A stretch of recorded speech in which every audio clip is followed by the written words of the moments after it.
हे guys, जय Mahakal. Welcome to my channel Madhya Pradesh Aarambh. आज हम पढ़ने वाले हैं मध्य प्रदेश में कृषि, जो कि हम तथ्यवान से कंप्लीट करेंगे। यदि आपको वीडियो कंटिन्यूस चाहिए है तो प्लीज़ चैनल को सब्सक्राइब कीजिए, वीडियो को लाइक कीजिए, कमेंट कीजिए और शेयर कीजिए। तो चलिए स्टार्ट करते हैं। मध्य प्रदेश में कृषि।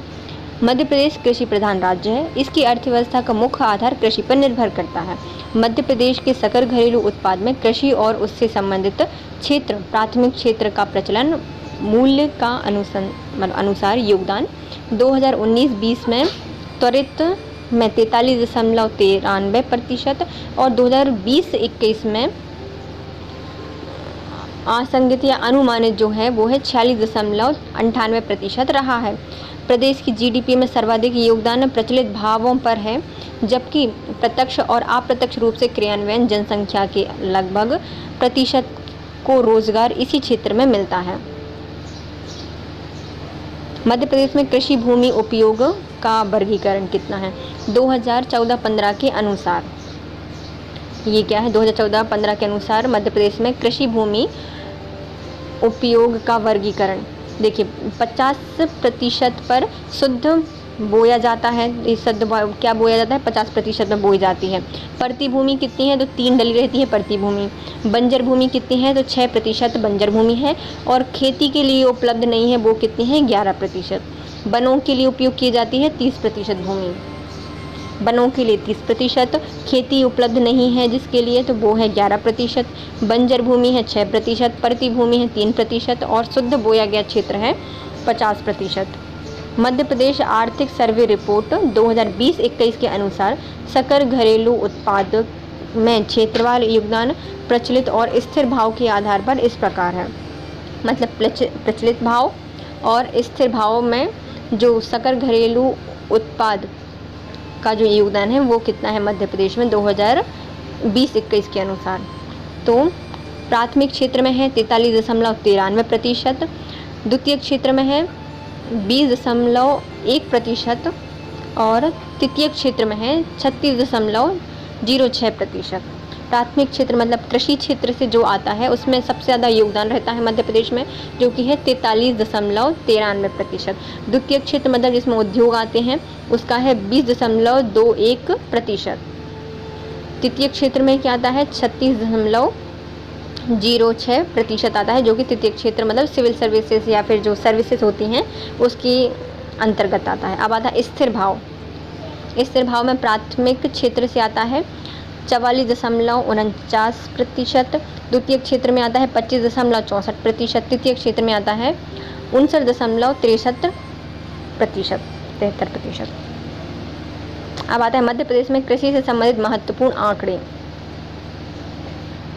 मध्य प्रदेश से संबंधित कृषि के महत्वपूर्ण आंकड़े। कृषि भूमि उपयोग वर्ष 2018-19 के हिसाब से है। ग्रामीण पात्रों में प्रतिवेदन क्षेत्रफल ये है 231.36 लाख हेक्टेयर क्षेत्र में। वनों के अंतर्गत क्षेत्रफल आता है 87 लाख हेक्टेयर क्षेत्र। कास्त उपयोग पड़ती भूमि के अंतर्गत आता है, जो कास्त उपयोगी पड़ती भूमि के अंतर्गत आता है 9.34 लाख हेक्टेयर। कुल परत भूमि में आता है 9.60 लाख हेक्टेयर भूमि। शुद्ध बोया गया क्षेत्र कितना है? तो शुद्ध बोए गए क्षेत्र में आता है 152.05 लाख हेक्टेयर। कुल बोया गया क्षेत्र, तो कुल बोया गया क्षेत्र कितना है? 261.15 लाख हेक्टेयर क्षेत्र। द्विफसली मतलब 2 बार फसलें ले सकते हैं तो 109.10 लाख हेक्टेयर क्षेत्र। शुद्ध सिंचित क्षेत्रफल मतलब जहाँ पे सिंचाई की जाती है तो 113.56 लाख हेक्टेयर क्षेत्र में आता है। कुल सिंचित क्षेत्रफल कितना है? तो 126.86 लाख हेक्टेयर में कुल सिंचित क्षेत्रफल है। अब आता है कृषि जोत कितनी है? तो कृषि जोत संगणना 2015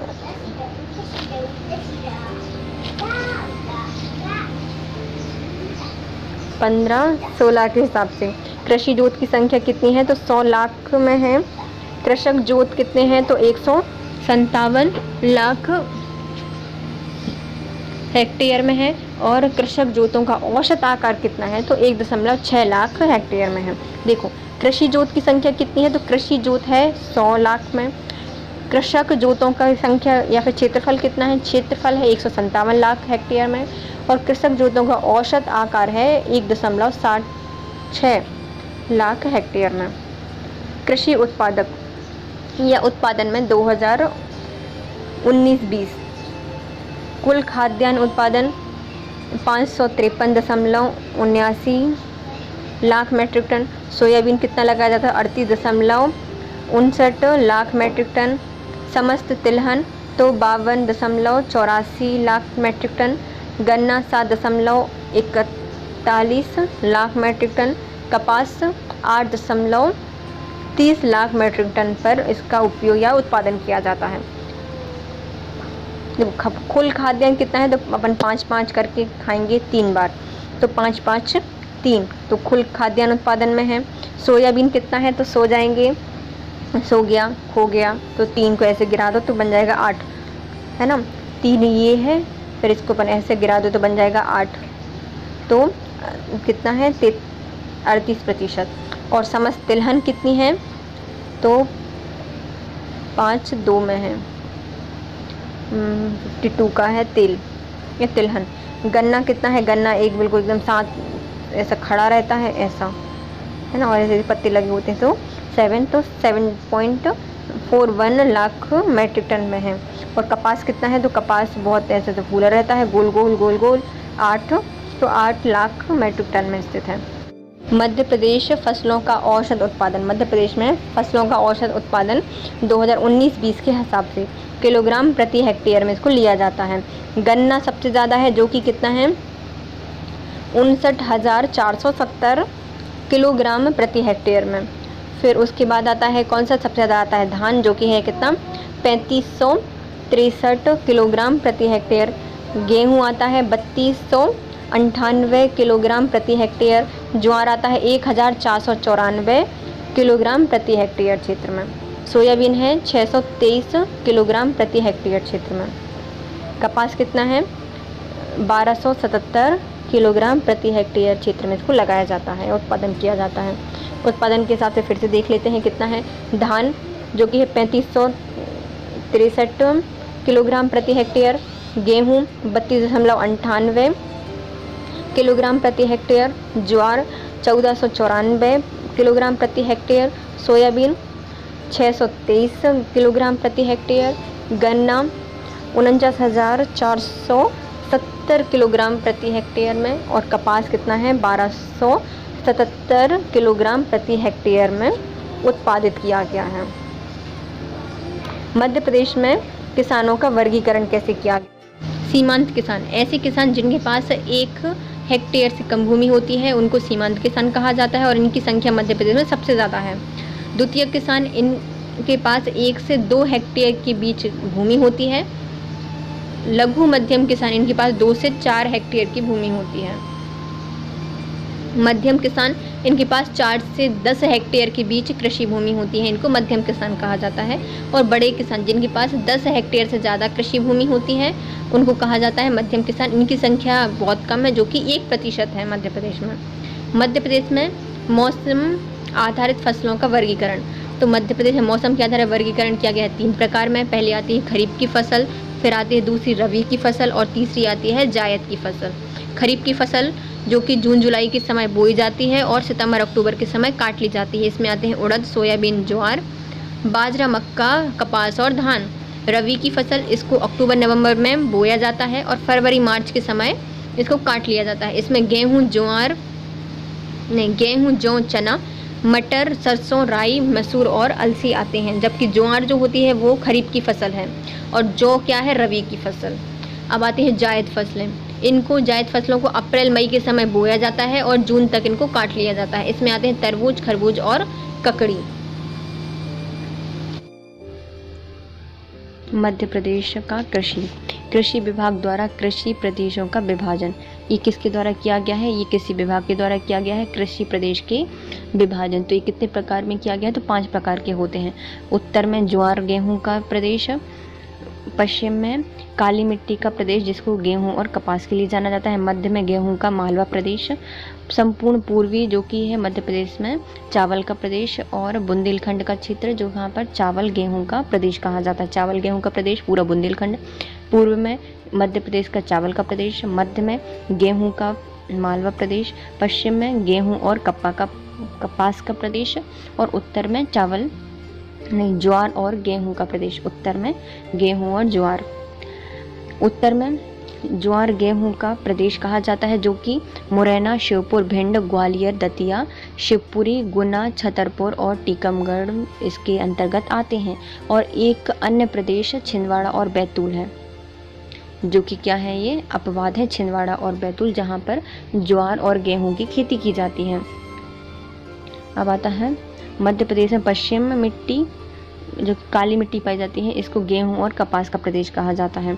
पश्चिम में काली मिट्टी पाई जाती है जहाँ पर मंदसौर, नीमच, रतलाम, खंडवा, बुरहानपुर, बड़वानी, हरदा, धार, देवास, उज्जैन, राजगढ़, शाजापुर, इंदौर, खंडवा, खरगोन ज्वार और कपास के प्रदेश के जाना जाते हैं। मध्य प्रदेश में गेहूं का मालवा प्रदेश। यहाँ पर मध्य में गेहूं का प्रदेश होता है जहाँ पर गेहूं के लिए भोपाल, सीहोर, होशंगाबाद, नरसिंहपुर, रायसेन, विदिशा, सागर और दमोह शामिल किए गए हैं। पूर्व में है संपूर्ण चावल का प्रदेश जिसमें रीवा, सीधी, शहडोल, अनूपपुर, डिंडोरी, मंडला, बालाघाट जिले शामिल किए जाते हैं। इसमें भी दो अपवाद हैं जो कि है क्या, रीवा और सीधी, जो कि क्या है पूरा बघेलखंड का प्रदेश है जहाँ पर संपूर्ण जगह पर चावल लगाए जाते हैं। और ज्वार और गेहूं का एक अपवाद थे क्या, छिंदवाड़ा और बैतूल। अब आता है बुंदेलखंड का क्षेत्र जहाँ पर चावल और गेहूं का प्रदेश कहा जाता है। इसमें उत्तर में पन्ना, सतना, कटनी, उमरिया, जबलपुर और सिवनी के दक्षिण तक की एक पेटी के रूप में जाना जाता है। फसलों के आधार पर मध्य प्रदेश को 7 भागों में बांटा गया। देखो मध्य प्रदेश में कृषि विभाग ने मध्य प्रदेश में कृषि भागों में बांटा है तो इनको 5 भागों में बांटा है, लेकिन फसलों के आधार पर मध्य प्रदेश को 7 भागों में बांटा जाता है जो कि है, पहला आता है गेहूं और ज्वार का क्षेत्र। गेहूं और ज्वार का क्षेत्र और उत्तर भारत का जो क्षेत्र है वो ज्वार के क्षेत्र के नाम से जाना जाता है। पूर्वी मध्य प्रदेश ये चावल के क्षेत्र के नाम से जाना जाता है। पश्चिमी क्षेत्र यहाँ पर गेहूं और कपास के क्षेत्र के नाम से जाना जाता है। और नीचे दक्षिण का क्षेत्र है वहाँ पर कपास का क्षेत्र। फिर चावल और कपास का क्षेत्र, चावल, कपास और ज्वार का क्षेत्र 1, 2, 3, 4, 5, 6 एंड 7 फसलों के आधार पर 7 भागों में बांटा जाता है। सबसे पहले आता है उत्तर का ज्वार का क्षेत्र। यह गुना, शिवपुरी, शिवपुर और पश्चिमी मुरैना में पाया जाता है। गेहूं और ज्वार का क्षेत्र, इसका विस्तार लगभग संपूर्ण बुंदेलखंड के पठार, मालवा के पठार में है। इसके अतिरिक्त पश्चिम मुरैना, ग्वालियर, भिंड, पूर्वी शिवपुरी, पूर्वी गुना, विदिशा, भोपाल, रायसेन, सागर, नरसिंहपुर, दमोह, टीकमगढ़, पन्ना, सतना, रीवा भी गेहूं ज्वार के क्षेत्र में आते हैं। गेहूं और ज्वार में आता है मध्य प्रदेश, पूरा बुंदेलखंड और मालवा और कुछ उत्तर भारत के प्रदेश। कपास और गेहूं का क्षेत्र, जहां पर कपास और गेहूं लगाए जाते हैं तो इसमें आता है उज्जैन, मंदसौर, शाजापुर, राजगढ़, देवास और सीहोर। अब कपास, सिर्फ कपास लगाया जाता है तो खरगोन में, रतलाम, बड़वानी, धार और झाबुआ में यहाँ पर सिर्फ वो कपास होता है। देखिए खंडवा, खरगोन 2 जिले आते हैं जिनको कपास या फिर स्वर्णिम जिले कहा जाता है क्योंकि वहाँ पे कपास होता है। लेकिन इसमें से खरगोश क्या होते हैं, सफ़ेद होते हैं। तो खरगोन के लिए कपास, रतलाम और बड़वानी और झाबुआ है सिर्फ कपास होता है। लेकिन खंडवा में चावल और कपास दोनों की खेती होती है। खंडवा और बुरहानपुर में चावल और कपास की खेती होती है। चावल, कपास और ज्वार का क्षेत्र बैतूल, छिंदवाड़ा और सिवनी क्षेत्र आते हैं। चावल, कपास और ज्वार का क्षेत्र आता है बैतूल, छिंदवाड़ा और सिवनी में। पूर्वी क्षेत्र जिसको चावल क्षेत्र के नाम से जाना जाता है, इसमें संपूर्ण पूर्वी मध्य प्रदेश आ जाता है। शहडोल, उमरिया, अनूपपुर, बालाघाट, मंडला, सीधी, जबलपुर और सिवनी इसके अंतर्गत आते हैं। मध्य प्रदेश की प्रमुख फसलें, सबसे पहले आता है सोयाबीन। जो कि मध्य प्रदेश की सबसे उत्पादित फसल है, जो कि बुंदेलखंड के कुछ जिले और पूरा मालवा इसके अंतर्गत आता है। सोयाबीन एक खरीफ की फसल है जो कि राज्य की प्रमुख व्यापारिक फसल है, जिसमें 18 से 20% तक तेल होता है। तेल कितना होता है? 18 से 20% तक होता है और 40 से 45% तक प्रोटीन होता है। प्रोटीन कैसे लिखा जाता है? ऐसे, तो 40 से 45% तक प्रोटीन होता है और 18 से 20% तक क्या होता है? इसमें तेल होता है। सोयाबीन की खेती का प्रारंभ देवास में हुआ था, क्योंकि सोयाबीन से निकलता है तेल जो कि चढ़ता है देवताओं पर। तो सोयाबीन की खेती का प्रारंभ कहाँ से हुआ था? देवास में हुआ था। बाद में इसका विस्तार पूरे मालवा के पठार में फैल गया और अन्य जिलों में भी इसका उत्पादन किया जाता है। मध्य प्रदेश में अधिकांश जिलों में सोयाबीन का उत्पादन किया जाता है। राज्य के आधे से अधिक जिलों में सोयाबीन का उत्पादन किया जाता है। इसमें मुख्य हैं उज्जैन, देवास, सीहोर, शाजापुर, मंदसौर, धार, सागर और विदिशा जिले इसके अंतर्गत आते हैं। देश में सर्वाधिक सोयाबीन का उत्पादन 55 से 60% तक मध्य प्रदेश करता है। 55 से 60% तक सोयाबीन का उत्पादन सिर्फ और सिर्फ मध्य प्रदेश करता है। सोयाबीन की प्रमुख प्रजातियाँ: JS 335, JS 9305, JS 9560, JS 9752, JS 2029, JS 2024 और NRC 7, NRC 12, NRC 86। ये सोयाबीन की प्रमुख फसलें हैं और अनेक फसलों में आते हैं अंकुर, अलंकार और गौरव। अंकुर, अलंकार और गौरव। उत्पादन के कारण या मध्य प्रदेश में प्रमुख कारण क्या है सोयाबीन को लगाने के? इसकी अधिक वृद्धि के कारण इसको लगाया जाता है। हल्की भूमि पर भी इसको पैदावार की जा सकती है। इसमें कम श्रम लगता है और दलहन फसल और मूंगफली की तुलना में अपेक्षाकृत अधिक पैदावार होती है। जितनी भी दलहन फसलें हैं और मूंगफली की तुलना में इसकी पैदावार ज़्यादा होती है, अपेक्षाकृत अधिक होती है पैदावार। मिट्टी की उर्वरता में वृद्धि कम मुख होती है, मतलब इसकी यदि मिट्टी में उर्वरता नहीं है तब भी इसकी फसल की जा सकती है। पश्चिमी मध्य प्रदेश की काली मिट्टी खरीफ की फसलों के लिए बहुत कम हिस्से में होती है और इससे ऋतु में भूमि पड़ी रहती है। सोयाबीन के आगमन से भूमि की खरीफ की फसल का उपयोग किया जा सकता है। सोयाबीन कम समय में तैयार हो जाती है और इसके बाद रबी मौसम में दूसरी फसल भी इस पर ली जा सकती है। जो अपने मालवा का क्षेत्र है वहाँ पर क्या होता है, एक समय तो परती डली रहती थी पहले भूमि, लेकिन अब सोयाबीन आने के कारण सोयाबीन को लगा दिया जाता है। तो एक बार पर सोयाबीन निकाल लेते हैं, फिर जब दूसरी बार आती है तो रबी की फसल भी उसमें ले लेते हैं। फिर आते हैं आर्थिक कारण से हम सोयाबीन फसल का विस्तार तेजी से हुआ है, जैसे कि राज्य सरकार ने इसके विस्तार के लिए वित्तीय सहायता के अलावा बीज, खाद्य एवं प्राविधिक उपकरण भी उपलब्ध कराए हैं। इसका समर्थन मूल्य भी अधिक होता है सोयाबीन का, इसलिए भी लोग सबसे ज़्यादा लगाते हैं। इसके कारणों के कारण मध्य प्रदेश में सर्वाधिक सोयाबीन का उत्पादन किया जाता है, इसलिए मध्य प्रदेश को सोया स्टेट कहा जाता है, क्योंकि मध्य प्रदेश में सोयाबीन सबसे ज़्यादा होता है। मध्य प्रदेश में गेहूं की सबसे बड़ी महत्वपूर्ण खाद्यान्न है। मध्य प्रदेश में सबसे ज़्यादा गेहूं क्या है? खाद्यान्न फसल है। गेहूं एक रबी की फसल है। सबसे अधिक क्षेत्र में इसको उत्पादित किया जाता है, सबसे ज़्यादा लगाया जाता है, सबसे ज़्यादा जगह में लगाया जाता है। मध्य प्रदेश में गेहूं का प्रादेशिक वितरण असमान है। राज्य में मालवा का पठार गेहूं उत्पादन की दृष्टि से महत्वपूर्ण क्षेत्र है। मध्य प्रदेश में हरित क्रांति में सर्वाधिक लाभ गेहूं के उत्पादन में हुआ था। जो हरित क्रांति का सबसे ज़्यादा लाभ किसको मिला है? गेहूं को। मध्य प्रदेश में गेहूं की सिंचाई के लिए सबसे अधिक CRI व्यवस्था प्रारंभ की गई है। गेहूं की प्रमुख प्रजातियां हैं GW 173, Lokwan, MP 4010, MP 1204, MP 1203, HD 3864, HD 8713, जिसको पूसा मंगल कहा जाता है, जो HD 8713 है, उसको क्या कहा जाता है? पूषा मंगल कहा जाता है। HI 8381 जिसको मालवश्री कहा जाता है। जो HI है उसको क्या कहा जाता है? मालवश्री कहा जाता है, क्योंकि देखो 8381 है, बहुत सारा माल लेके बैठी है ना, तो मालवेश्वरी कहा जाता है इसको। पूषा ये है 8713 भूसा तुम रखो, तो 8713 भूसा मंगल इसको कहा जाता है। HI 8498 इसको मालव शक्ति कहा जाता है। मालव शक्ति किसको कहा जाता है? HI 8498 को।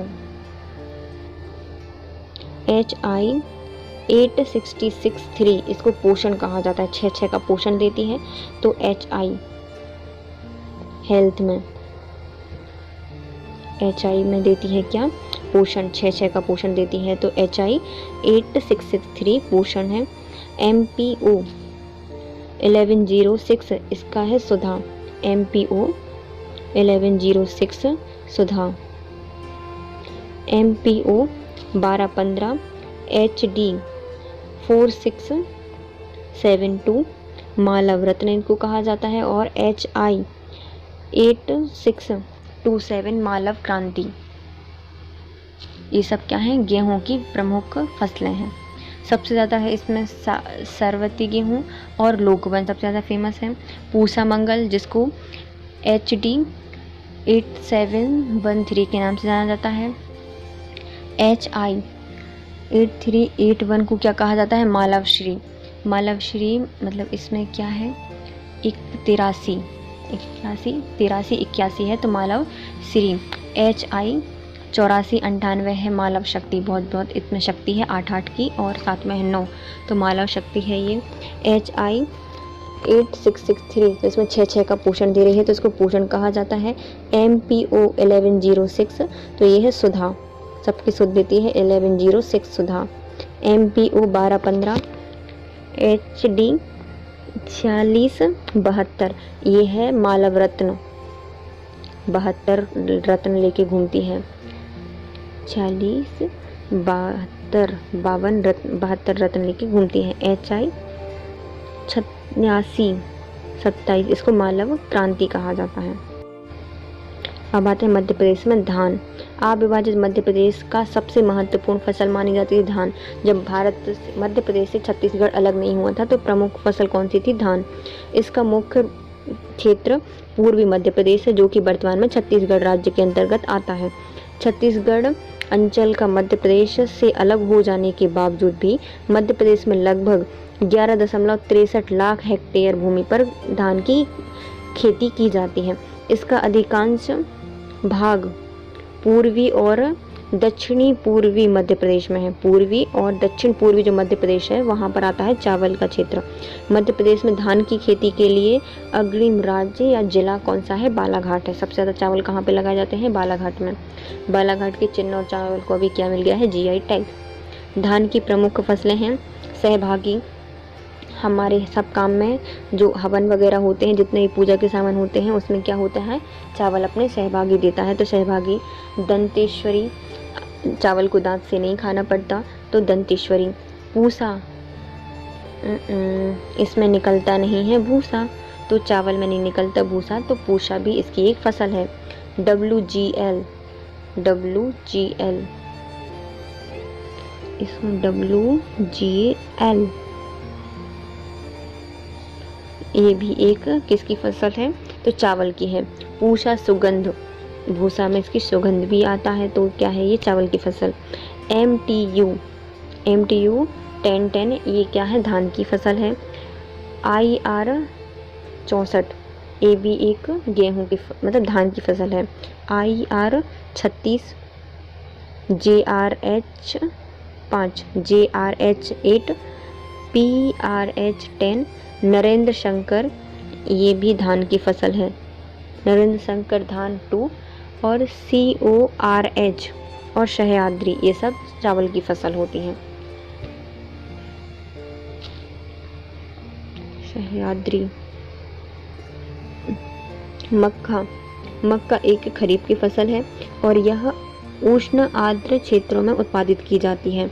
आर्द्र शुष्क एवं असिंचित भागों में वर्षा काल में इसको उत्पादित किया जाता है। दुनिया में मुख्य खाद्यान्न के रूप में गेहूं और धान के बाद तीसरी फसल के रूप में जाना जाता है मक्का को।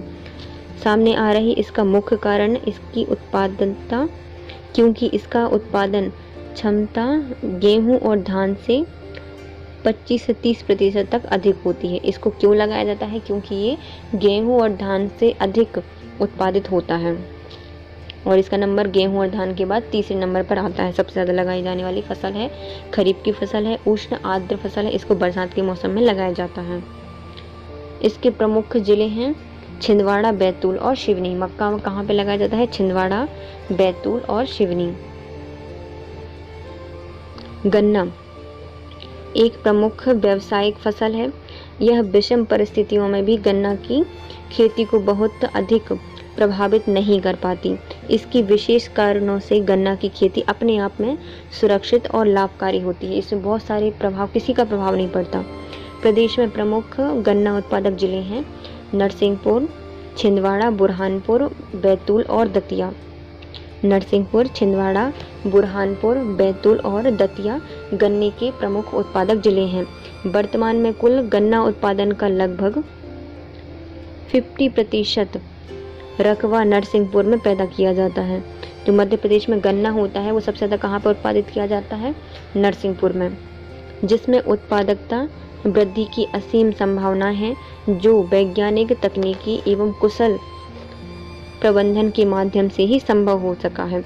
साथ ही दिन प्रतिदिन प्रदेश में सिंचाई सफलता में वृद्धि के कारण नए गैर परंपरागत क्षेत्रों में भी गन्ना की खेती की बढ़ोतरी हुई है। उपरोक्त भूमि गन्ना की खेती माध्यम से भारी काली मिट्टी में की जाती है तथा pH मान इसका 6.5 से 7.5 के बीच होता है गन्ना के लिए, जो कि सर्वोत्तम है। कितना होना चाहिए? 6.5 से 7.5 से। कुछ अम्लीय और कुछ क्षारीय मिट्टी होनी चाहिए किसके लिए? गन्ना के लिए। और सबसे ज़्यादा होता है नरसिंहपुर में। ये एक व्यावसायिक फसल है।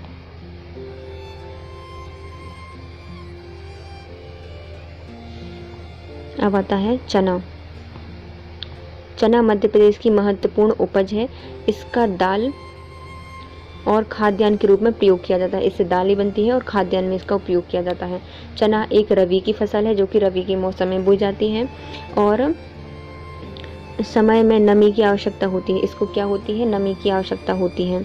तत्पश्चात सूखा मौसम लाभप्रद होता है। राज्य में चना उत्पादन में जिले हैं उज्जैन, मंदसौर, नीमच, गुना, शाजापुर, विदिशा, देवास, रतलाम, झाबुआ, नरसिंहपुर, जबलपुर, टीकमगढ़, भिंड, मुरैना, श्योपुर, ग्वालियर, सीहोर, होशंगाबाद और छिंदवाड़ा। ये पूरा कुछ मालवा का क्षेत्र और कुछ उत्तर भारत का क्षेत्र और बुंदेलखंड का क्षेत्र किसके उत्पादन में आता है? चने के उत्पादन में आता है।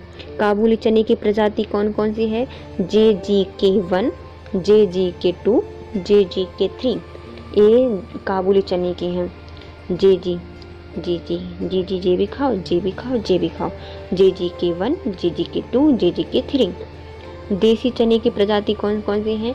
JG14, जाकी 9218, JK 63, JK 412, JG 130, JG 16, JG 11, JG 312, JG 218, JG 74, JG 315। ये सब किसकी फसलें हैं?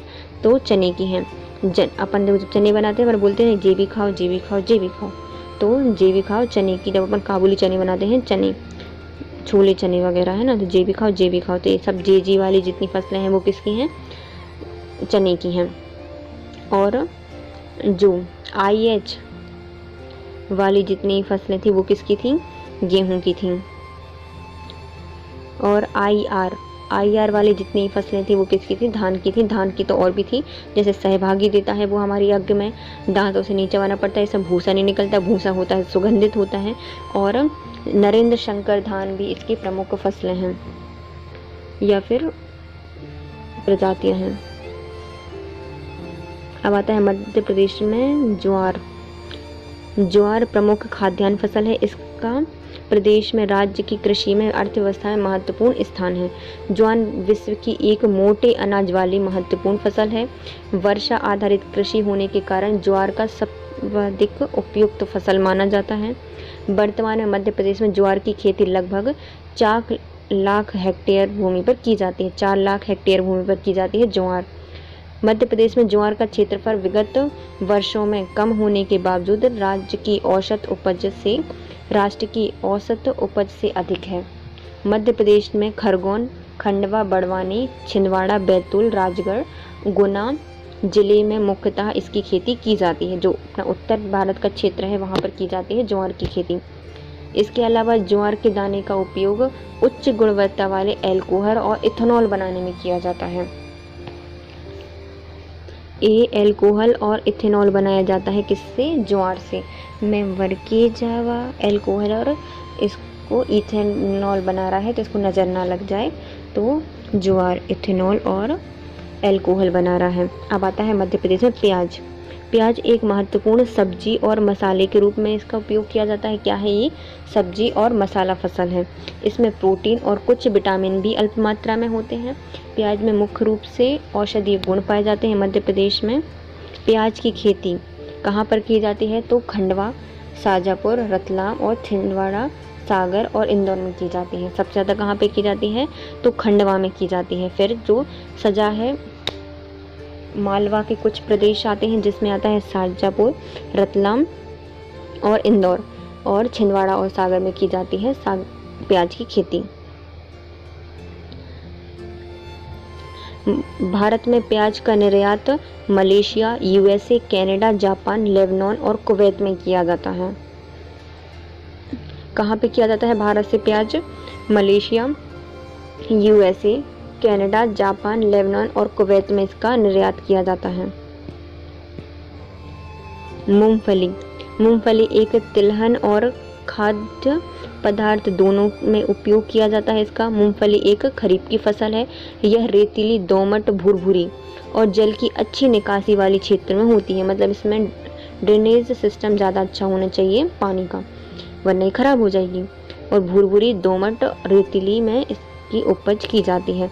यह कार्बनिक पदार्थ और कैल्शियम पदार्थ से भरपूर होती है और सफलतापूर्वक इसको उत्पादित किया जाता है। इसमें क्या क्या होते हैं?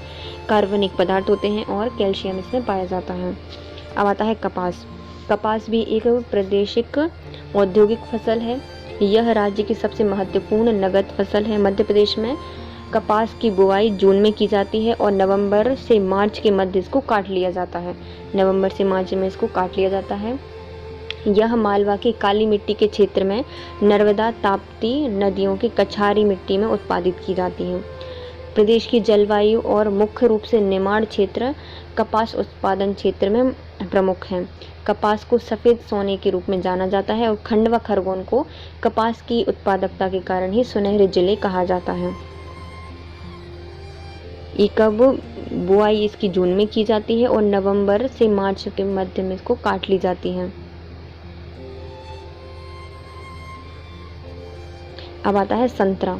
मध्य प्रदेश में संतरे की बागवानी मुख्यतः छिंदवाड़ा, बैतूल और होशंगाबाद, शाजापुर, उज्जैन, भोपाल, नीमच, रतलाम, मंदसौर जिले में किया जाता है।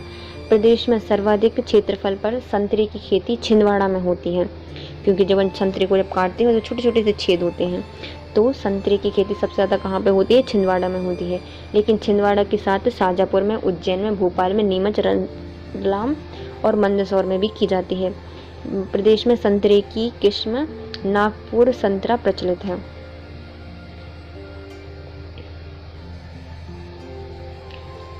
अलसी जो अब बाजार में बिकते हैं ना, नागपुर का संतरा, तो वो नागपुर से नहीं आता बल्कि उस फसल का या फिर उस प्रजाति का नाम होता है क्या? नागपुर का संतरा, नागपुर संतरा।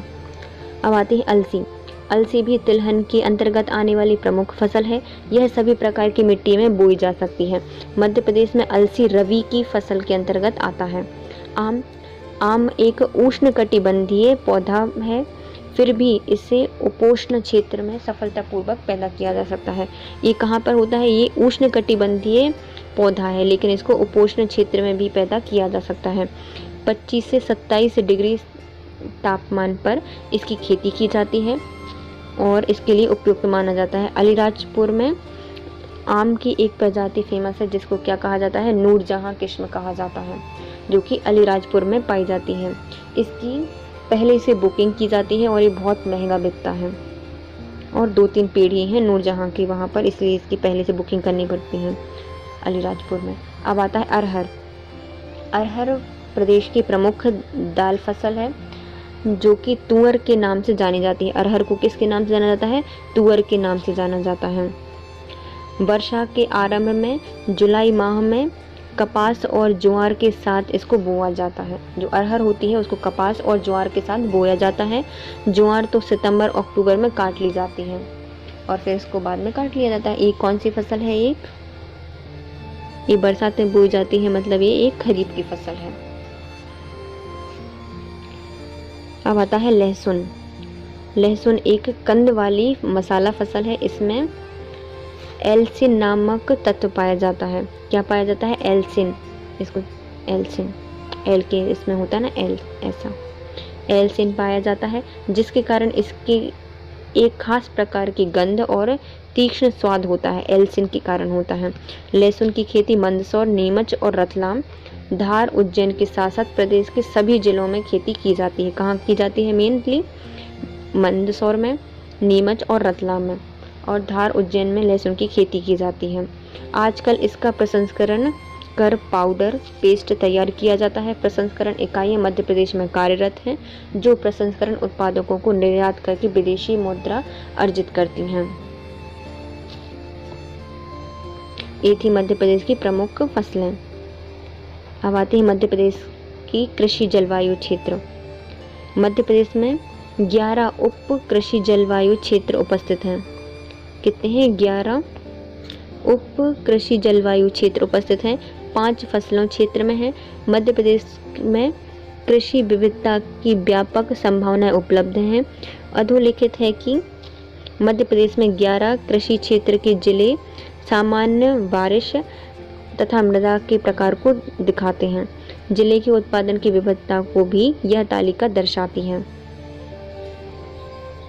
कुछ वर्षों के पारंपरिक कृषि के बदलाव कृषि पद्धति के कारण नए फसलों की खेती में भी की जा रही है।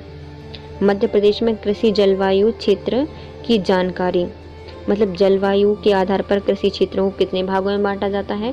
तो मध्य प्रदेश में जलवायु के आधार पर मध्य प्रदेश को 11 भागों में बांटा गया है कृषि में। पहला आता है मध्य क्षेत्र, दूसरा आता है विंध्य क्षेत्र, तीसरा आता है मालवा। पहला है मध्य प्रदेश का मध्य क्षेत्र, दूसरा है मध्य प्रदेश और तीसरा है मालवा का पठार। चौथा है झाबुआ की पहाड़ियाँ, पांचवा है निमाड़ का मैदान, छठवां है मध्य नर्मदा, सातवां है सतपुड़ा का पठार, आठवां है छत्तीसगढ़ का मैदान, नौवां है उत्तर की घाटियाँ, 10वां है कैमूर का पठार और 11वां है बुंदेलखंड का पठार। ये सभी क्षेत्र किसके अंतर्गत आते हैं? मध्य प्रदेश में जलवायु के आधार पर आते हैं, जो कि कितने भागों में बांटे गए हैं? 11 भाग में बांटे गए हैं। फिर से देखते हैं इनको। मध्य में मध्य 1, विंध्य का मैदान 2 और मालवा का 3 याद कर लेते हैं। मध्य, विंध्य और 3 मालवा। फिर आते हैं दक्षिण के, देख लेते हैं। तो सबसे लास्ट में है क्या? झाबुआ की पहाड़ियाँ, फिर आता है निमाड़ का क्षेत्र, फिर आता है सतपुड़ा का क्षेत्र और उसके बाद आता है मध्य नर्मदा घाटी, जो कि कहाँ पे है? नर्मदा के मध्य में स्थित है। फिर छत्तीसगढ़ के जो बालाघाट वाला क्षेत्र है वो छत्तीसगढ़ का मैदान, तो उत्तर में उत्तर की पहाड़ियाँ, ऊपर रीवा वाले कैमूर का पठार और पूरा बुंदेलखंड। 11 भागों में बांटा गया है मध्य प्रदेश की कृषि जलवायु क्षेत्र को। मध्य प्रदेश में कृषि जलवायु क्षेत्रों की जानकारी। पहले इनकी कृषि जलवायु दी गई है, फसल का क्षेत्र, कौन सी फसल की जाती है, मृदा कौन कौन सी पाई जाती है, वर्षा कितनी मिलीमीटर होती है। और अधिकांश या पूर्ण रूप से जिले कौन कौन से आते हैं और कृषि उत्पादन में कितनी विविधता है। पहला आता है छत्तीसगढ़ का मैदान, जो कि कहाँ पे पाया जाता है, बालाघाट वाला रीजन आता है। छत्तीसगढ़ में चावल की खेती ज़्यादा की जाती है, तो छत्तीसगढ़ का जो मैदान है वहाँ पर चावल ज़्यादा होगा। लाल और पीली मिट्टी पाई जाती है, कौन सी, लाल और पीली मिट्टी पाई जाती है। चावल को अपन कैसा, लाल कलर से सिंदूर में लगा देते हैं और पीले भी कर लेते हैं ना, लाल पीले चावल कर लेते हैं। और वर्षा यहाँ पर कितनी होती है, तो 1200 से 1600 मिलीमीटर यहाँ पर वर्षा होती है। अधिकांश यहाँ पर आता है बालाघाट जिला। और यहाँ पर रेशम उद्योग, हाइब्रिड सब्जी तथा रजनीगंधा और मोगरा जैसे फूल की भी खेती की जाती है। यहाँ पर रेशम उत्पादन किया जाता है, हाइब्रिड सब्जी लगाई जाती है, रजनीगंधा, मोगरा जैसे फूल की भी खेती की जाती है इसमें। अब आता है उत्तरी पठार, जो कि कहाँ पर स्थित है, उत्तर के मैदान के साइड स्थित है। यहाँ पर भी धान का क्षेत्र है, जो कि मध्य प्रदेश का पूर्वी जिला है, मतलब पूर्वी क्षेत्र में आता है। और ये उत्तर की पहाड़ियों के नाम से जाना जाता है। इसमें लाल, पीली और मध्यम काली मतलब मिश्रित मिट्टी पाई जाती है और सफ़ेद मिट्टी भी पाई जाती है। यहाँ पर भी 1200 से 1600 मिलीमीटर वर्षा होती है। यह शहडोल, मंडला, सीधी के जिले आते हैं। इसमें वर्षा आधारित उद्यानिकी की जाती है, हल्दी, तिल, कृषि, लाख और जैविक खेती यहाँ पर की जाती है, क्योंकि यहाँ पर क्या हो रहा है, बहुत सारी वर्षा ज़्यादा हो रही है, तो इसलिए ऐसे पेड़ लगाए जाएंगे जो कि जिनको वर्षा की ज़्यादा आवश्यकता होती है। फिर आता है कैमूर का पठार तथा सतपुड़ा की घाटी। कैमूर का पठार और सतपुड़ा की पहाड़ियाँ, यहाँ पर गेहूँ और धान लगाया जाता है। और यहाँ पर मिश्रित लाल और काली मिट्टी पाई जाती है। मिश्रित लाल क्योंकि थोड़ा सा क्या है, बुंदेलखंड और बघेलखंड का क्षेत्र है, और सतपुड़ा की पहाड़ी है, तो सतपुड़ा में कौन सी, काली मिट्टी है, तो दोनों पाई जाएंगी, मिश्रित मिट्टी पाई जाती है और काली मिट्टी भी। यहाँ पर 1000 से 1400 की मिलीमीटर वर्षा होती है। इसमें रीवा, सतना, पन्ना, जबलपुर, कटनी और सिवनी के जिले आते हैं। रीवा, सतना, जबलपुर, पन्ना, कटनी और सिवनी के जिले आते हैं। यहाँ पर आम, अमरूद, कटहल, शरीफा, जामुन, चिरौंजी, सीठे, आलू, मटर, मिर्ची, धनिया आदि लगाए जाते हैं। अब आती है नर्मदा, मध्य नर्मदा घाटी, जो कि मध्य में स्थित है।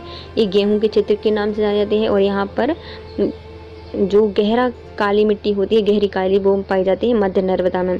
और 1200 से 1600 मिलीमीटर यहाँ पर वर्षा होती है। यहाँ पर नरसिंहपुर, होशंगाबाद, सीहोर, रायसेन के जिले आते हैं। गन्ना और गुड़ के लिए प्रसिद्ध स्थान है, जो कि है बवई। अमरूद उत्पादन होता है सुहागपुर तथा पिपरिया में। पान के पत्ते मिलते हैं।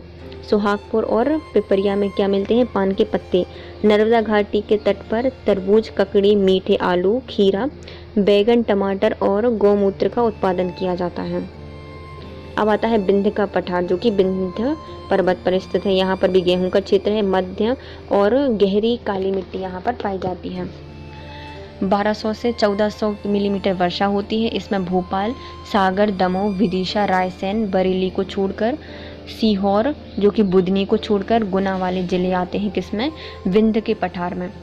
यहाँ पर मसाला, संतरा, अनार, अजवाइन, हल्दी, मिर्ची, धनिया का उत्पादन किया जाता है। पशु आधारित कृषि अर्थव्यवस्था, गेहूँ, धान, सब्जी और फूल उत्पादन किया जाते हैं। कहाँ पर, विंध्य के पठार में।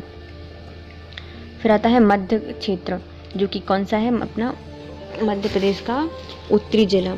यहाँ पर गेहूं और ज्वार की खेती की जाती है। और यहाँ पर नर्मदा नदी, मतलब वो चंबल नदी पाई जाती है। और चंबल नदी की सहायक और यमुना नदी की सहायक नदियाँ पाई जाती है, तो वो जलोढ़ मिट्टी लेकर आती है। तो यहाँ पर कौन सी मिट्टी पाई जाती है, जलोढ़ मिट्टी। 800 से 1000 की मध्य वर्षा होती है। भिंड, मुरैना, श्योपुर यहाँ पर क्षेत्र आते हैं। किसमें, मध्य क्षेत्र में। यहाँ पर तिलहन का उत्पादन किया जाता है, जो कि सबसे ज़्यादा है। यहाँ पर तिल, राम तिल और शिवनी में मूंगफली और बीना में धनिया। बीना लेके आएगी धनिया और शिव के ऊपर चढ़ाएंगे मूंगफली। शिवपुरी में मूंगफली उत्पादन किया जाता है। अब आता है बुंदेलखंड। बुंदेलखंड में गेहूं और ज्वार का उत्पादन किया जाता है। यहाँ पर लाल और काली मिट्टी पाई जाती है। यहाँ पर 1000 से 1400 के बीच वर्षा होती है। छतरपुर, दतिया, टीकमगढ़, सिवनी के कुछ हिस्से आते हैं। इसमें तिल, हल्दी, अदरक, सिंघाड़ा, मीठे आलू, नौगांव, गड़ी, मेहराब से पान के पत्ते का उत्पादन किया जाता है। नौगांव और गड़ी से मलहरा पान का उत्पादन किया जाता है। अब आते हैं सतपुड़ा का पठार। सतपुड़ा के पठार में क्या होता है, गेहूं और ज्वार का उत्पादन होता है। उथला काला रंग की मिट्टी यहाँ पे पाई जाती है। 1000 से 1200 मिलीमीटर यहाँ पे वर्षा होती है। बैतूल और छिंदवाड़ा के क्षेत्र आते हैं सतपुड़ा में। सतपुड़ा में सिर्फ 2 जिले आते हैं, बैतूल और छिंदवाड़ा। यहाँ पर सतना, कपास, फूल, हाइब्रिड सब्जी, मक्का, अदरक, मूंगफली, मशरूम और जैविक खाद्य का उत्पादन किया जाता है। अब आता है मालवा का पठार। यहाँ पर कपास और ज्वार का क्षेत्र है। मध्यम काला रंग यहाँ पे पाया जाता है। 800 से 1200 मिलीमीटर वर्षा होती है। मंदसौर, नीमच, रतलाम, उज्जैन, देवास, इंदौर, शाजापुर, आगर, राजगढ़, सागर और झाबुआ जिले इसके अंतर्गत आते हैं। इसमें संतरा, अंगूर, चीकू, मिर्ची, गेहूं, अदरक, आलू, फूल और मसाला, बीज और पपीता और प्याज यहाँ पर लगाए जाते हैं। अब आते हैं निमाड़।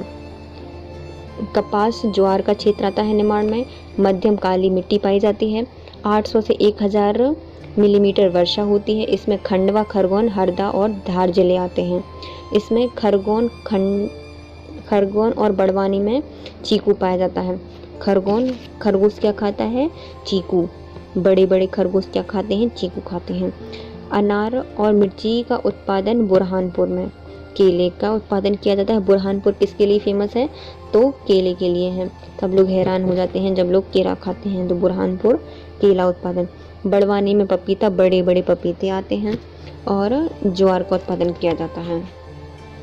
झाबुआ की पहाड़ियों में मध्यम काली मिट्टी पाई जाती है। 800 से 1000 वर्षा होती है मिलीमीटर। यहाँ पर झाबुआ, पेटलावद जो को छोड़कर झाबुआ और धार जिले किसके अंतर्गत आते हैं, झाबुआ पहाड़ी के अंतर्गत आते हैं। यहाँ पर टमाटर, अनार, शरीफा, मीठे आलू, मक्का, ज्वार और शहद का उत्पादन किया जाता है। कहाँ पर, झाबुआ की पहाड़ियों में। ये है मध्य प्रदेश के 11 क्षेत्र जिनको जलवायु के आधार पर बांटा गया है कृषि क्षेत्र। मध्य प्रदेश में कृषि से संबंधित संस्थान। मध्य प्रदेश राज्य कृषि विपणन बोर्ड मध्य प्रदेश कृषि उपज मंडी अधिनियम की धारा 40 के अंतर्गत राज्य सरकार की अधिसूचना द्वारा एक बोर्ड स्थापित किया गया है।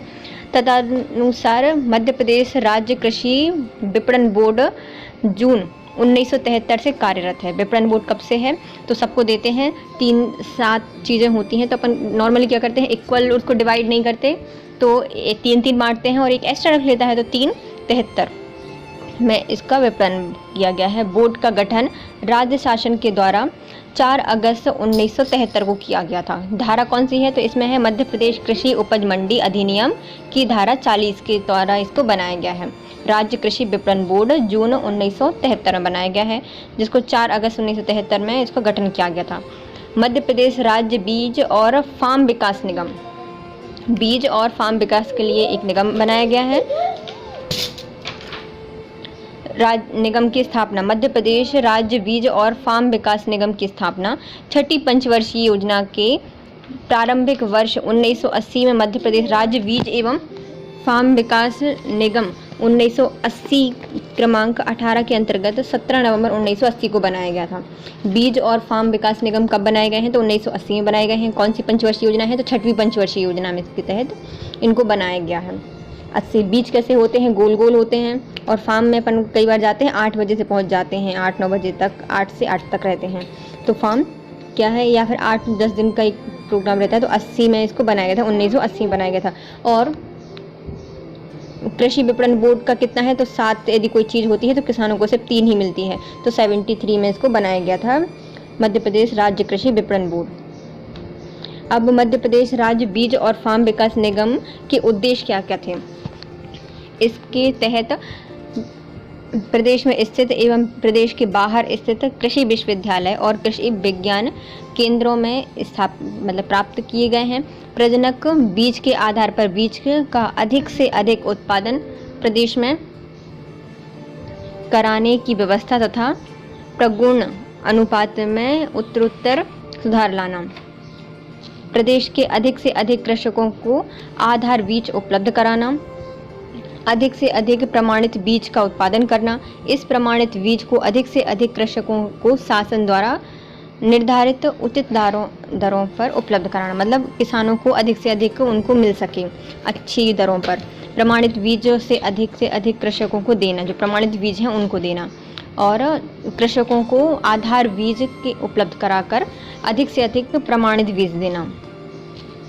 निगम के कृषि वृक्षों का विकास कर उनका कुशलतापूर्वक संचालन कर लाभ की स्थिति में रखना।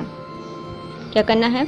जो कृषि प्रक्षेत्र हैं उनका विकास करना, उनकी कुशलतापूर्वक संचालन करना और उनको लाभ की स्थिति में रखना।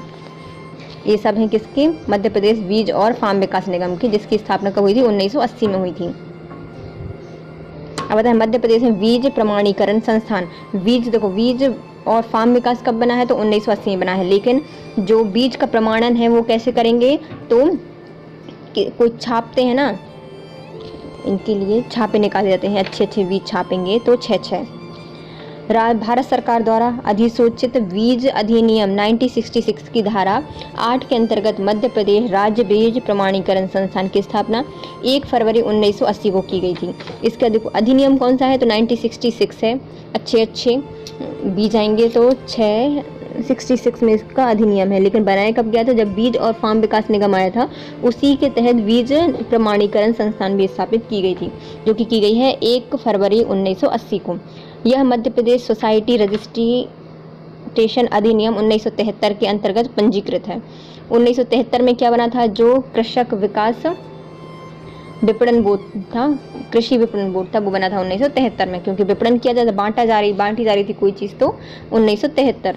और बीज और फार्म विकास निगम 1980, बीज का प्रमाणीकरण संस्थान 1980।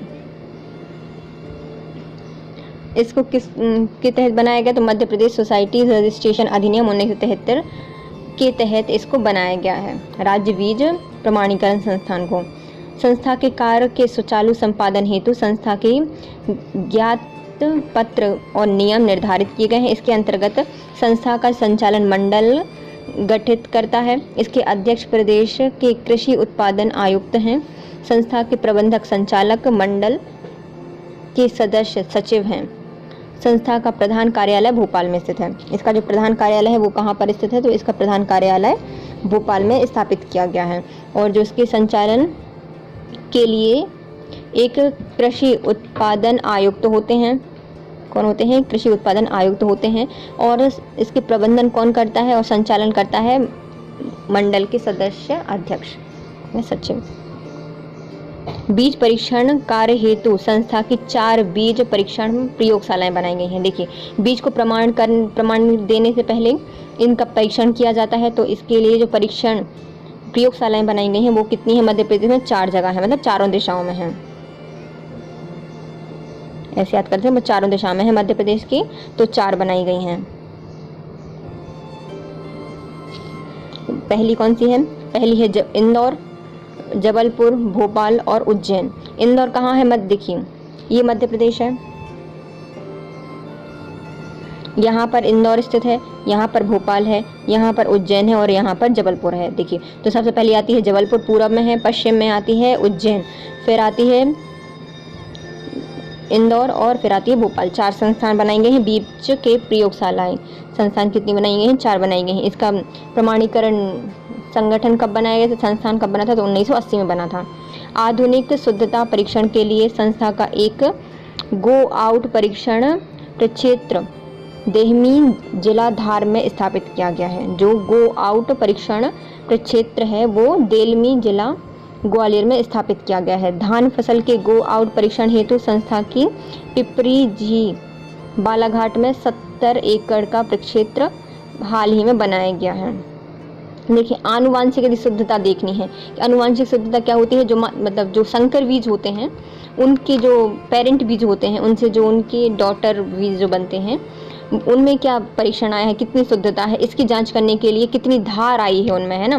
जैसे माता पिता के कुछ गुण आते हैं जेनेटिक बच्चों में, तो उनको क्या कहा जाता है, अनुवांशिक गुण कहा जाता है। तो उनमें कितनी धार है, जैसे माता पिता इंटेलिजेंट हैं, चित्रकार हैं, पेंटर हैं, राइटर हैं, तो इनकी जो कलाएं हैं वो बच्चों में कितने प्रतिशत तक गई हैं, उसकी धार चेक करने के लिए कहाँ पे बनाया गया है, गो आउट परीक्षण प्रक्षेत्र देलमी धार में बनाया गया है। और धान के लिए, है ना, धान के लिए जो परीक्षण संस्थान है वो बनाई गई है कहाँ पे, बालाघाट में। धान की बालों के परीक्षण कहाँ पे किया जाएगा, बालाघाट में किया जाएगा। इसमें 4 संस्थाएं बनाई गई हैं जो कि मध्य प्रदेश की लाइन से हैं। पहली आती है जबलपुर, दूसरी आती है भोपाल, फिर तीसरी आती है उज्जैन, फिर चौथी आती है इंदौर। इसका जो संस्थान कब बनाया गया है, कृषि या बीज प्रमाणन केंद्र बनाया गया है 1980 को। इसका उद्देश्य क्या है, संस्था का उद्देश्य है फसलों की ऐसी उन्नत और संकर किस्मों के बीज का प्रमाणीकरण करना जो भारत सरकार द्वारा अधिसूचित हो। केंद्र बीज प्रमाणन मंडल द्वारा बीज प्रमाणीकरण हेतु निर्धारित सामान्य नियम तथा विभिन्न फसलों के विशिष्ट मानकों के अंतर्गत उन किस्मों के बीज का प्रमाणीकरण किया जाता है ताकि कृषकों को निर्धारित मानक के अनुसार उचित गुणवत्ता का बीज उपलब्ध हो सके। मतलब इनको ऐसे प्रमाण देना है बीजों को जो संकर बीज हैं, जिनकी ज़्यादा उपज हो, फ़ायदा हो, किसान को ही फ़ायदा हो, सरकार को ही फ़ायदा हो, खाद्यान्न अच्छा हो, उनमें मिनरल्स हो, आयरन्स हो, ये सब उसमें चेक किया जाता है। अब आते हैं मध्य प्रदेश में कृषि से संबंधित प्रमुख संस्थान। इससे पहले हम कितने संस्थान पढ़ चुके हैं, तो मध्य प्रदेश में हम 3 संस्थान पढ़ चुके हैं। पहला आता है कौन सा, राज्य कृषि विपणन बोर्ड। बांटेंगे क्या, 7 से हम बांटते हैं तो किसानों के पास कितना पहुंचता है, सिर्फ 3 पहुंचता है, तो 73 में बनाया गया था। फिर आती है कौन, मध्य प्रदेश बीज और फार्म विकास निगम। तो बीज फार्म विकास निगम ये 17 नवंबर 1980 को बनाया गया था। और प्रमाणीकरण, बीज प्रमाणीकरण संस्थान कब बनाया गया है, तो ये भी 1980 को बनाया गया है। इसकी अधिनियम कौन सा है, तो 1966 है, उसकी धारा 8 के तहत इसको बनाया गया है। 4 उसकी प्रयोगशालाएं हैं जो कि कहाँ कहाँ है, भोपाल, जबलपुर, इंदौर, उज्जैन में। और 2 अलग से गो आउट परीक्षण केंद्र भी स्थापित किए गए हैं।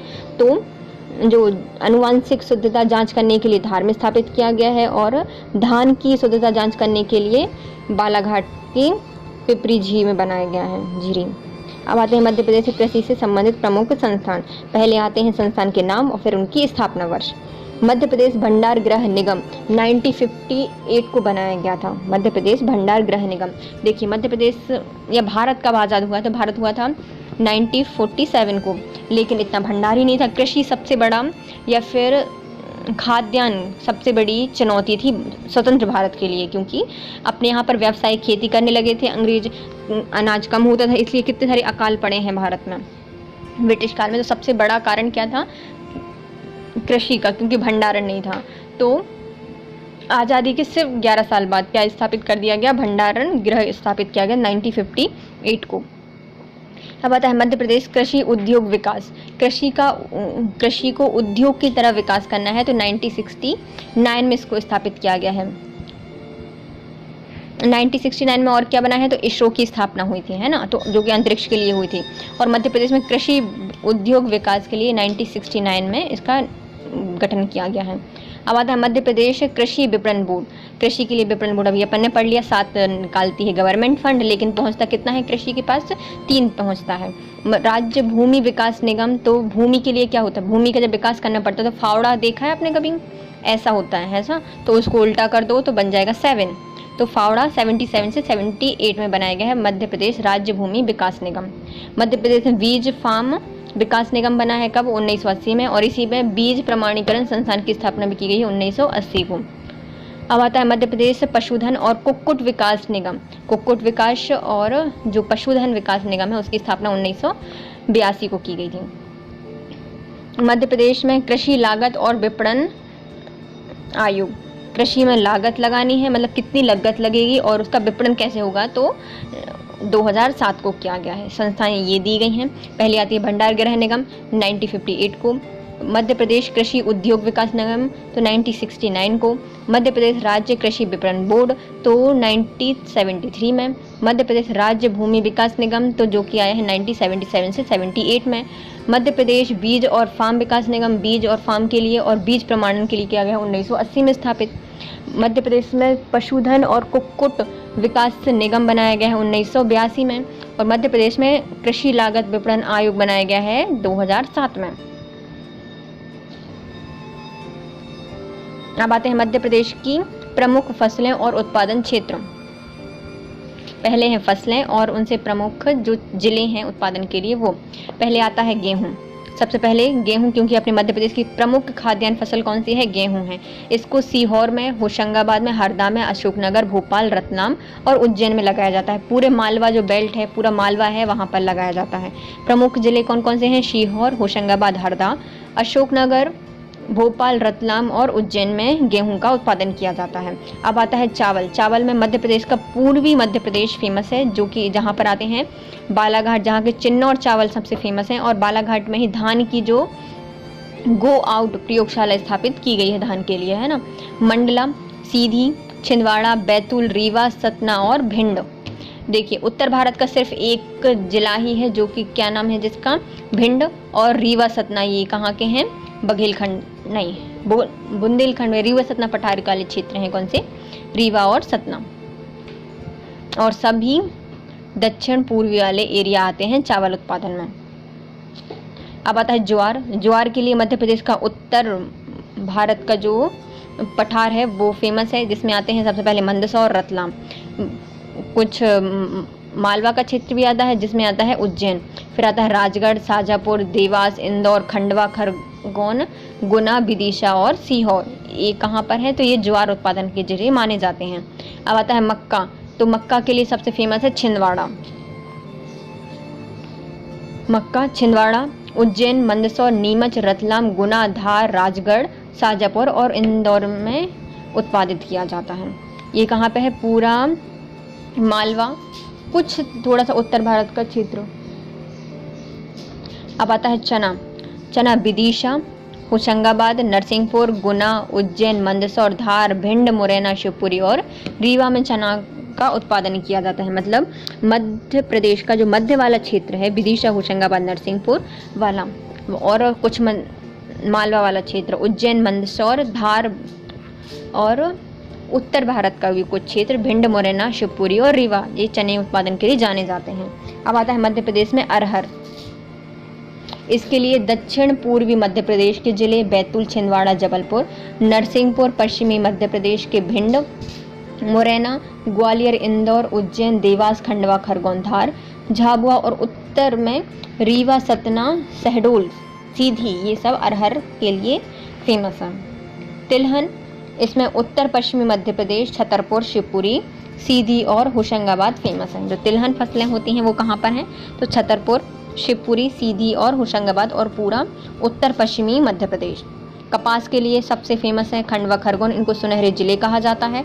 इसी के साथ जो मालवा, जो निमाड़ी वाला क्षेत्र है, निवाड़ वाला क्षेत्र है, वो इसमें आते हैं झाबुआ, बड़वानी, इंदौर, उज्जैन, मंदसौर, रतलाम, नीमच, देवास, शाजापुर, राजगढ़ और सीहोर कपास की खेती के लिए फेमस है। कपास के लिए चाहिए पड़ती है काली मिट्टी, जो कि कहाँ पे है? मध्य प्रदेश में मालवा के पठार में पाई जाती है। तो मालवा वाले क्षेत्र में कपास का उत्पादन किया जाता है। अब आता है गन्ना। इसका उत्पादन सबसे ज़्यादा नरसिंहपुर में होता है, उसके साथ उज्जैन में, सीहोर में, शिवपुरी, मुरैना, श्योपुर, शाजापुर और देवास में भी गन्ने का उत्पादन किया जाता है। सोयाबीन सबसे फेमस है उज्जैन, इंदौर, धार, देवास, रतलाम, मंदसौर, पूर्वी और पश्चिमी निमाड़ और नरसिंहपुर सोयाबीन के लिए प्रसिद्ध हैं। पूरा पूर्वी और पश्चिमी निमाड़, नरसिंहपुर, मंदसौर, रतलाम, देवास, धार, इंदौर और उज्जैन। अफीम के लिए दो जिले सबसे फेमस हैं, जो कि हैं कौन सा? नीमच और मंदसौर। गांजे के लिए कौन है? खंडवा और बुरहानपुर। गांजा कहाँ पे होता है? खंडवा, बुरहानपुर में। जबकि अफीम कहाँ होता है? तो अफीम होता है मंदसौर और नीमच में। चाय, कॉफ़ी, जो चाय और कॉफ़ी पे जाने वाले फालतू होते हैं, जो कि माथे पे चढ़ जाती है, मंडल पे चढ़ जाती है चाय कॉफ़ी, तो बैतूल और मंडला में ये स्थापित किए गए हैं। अब आते हैं मध्य प्रदेश में जैविक कृषि नीति 2011 में आई थी। मध्य प्रदेश में जैविक कृषि नीति कब आई थी? 2011 में आई थी। मध्य प्रदेश की सरकार ने जैविक कृषि नीति 2011 को 2 जुलाई 2011 को मंजूरी दी थी। इस नीति के प्रमुख उद्देश्य जलवायु परिवर्तन की विभीषिका और वैश्वीकरण का कृषि उत्पादों पर पड़ने वाले प्रभाव को कम करना है। उत्पादन एवं उत्पादकता दोनों में वृद्धि लाना है। उत्पादन में और उत्पादकता में वृद्धि लाना है। इस नीति को समस्त धान्य, फसल, सब्जी, फल, मसाले और सुगंधित औषधि पौधे पर लागू किया जाता है। जैविक कृषि नीति 2011 के प्रमुख प्रावधान इस प्रकार हैं। वन आधारित उत्पादनों को प्रोत्साहित करना, जो वन के आधार पर जो उत्पाद हैं उनको प्रोत्साहित करना। स्वतः जैविक क्षेत्रों का संरक्षण और अधिसूचना करना। जैविक और नैसर्गिक रंगों के उत्पादन को बढ़ावा देना। जैविक कृषि हेतु नीति निर्माण एवं क्रियान्वयन करना। अत्यधिक सिंचित एवं उर्वरक प्रयोग का समाधान करना। जैविक उत्पादों के विपणन हेतु विकास केंद्र स्थापित करना। सुरक्षित एवं अक्षय कृषि को बढ़ावा देना। जैविक प्रमाणीकरण को प्रोत्साहित देना। सहयोगी गारंटी पद्धति को लागू करना। राष्ट्रीय एवं अंतर्राष्ट्रीय मानक स्तरों के बीच संतुलन स्थापित करना और बायोगैस को बढ़ावा देना। ये थे सब जैविक नीति के 2011 के उद्देश्य या प्रावधान इनके ये थे।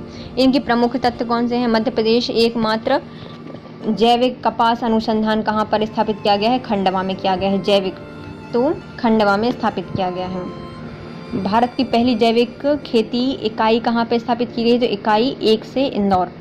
मध्य प्रदेश में जैविक अनुसंधान केंद्र कहाँ पर स्थापित किया गया है? तो ये किया गया है मंडला में। देखिए मध्य प्रदेश में जैविक खेती या फिर जैविक कृषि नीति कब आई है? तो जैविक से क्या होती है?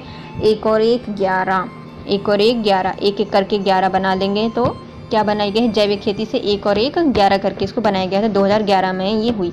कब इसको मंजूरी मिली थी? 2 जुलाई को मिली थी, क्योंकि 2 जन को इसको दिया गया था, तो 2 जुलाई 2011 को इसको मंजूरी मिल गई थी।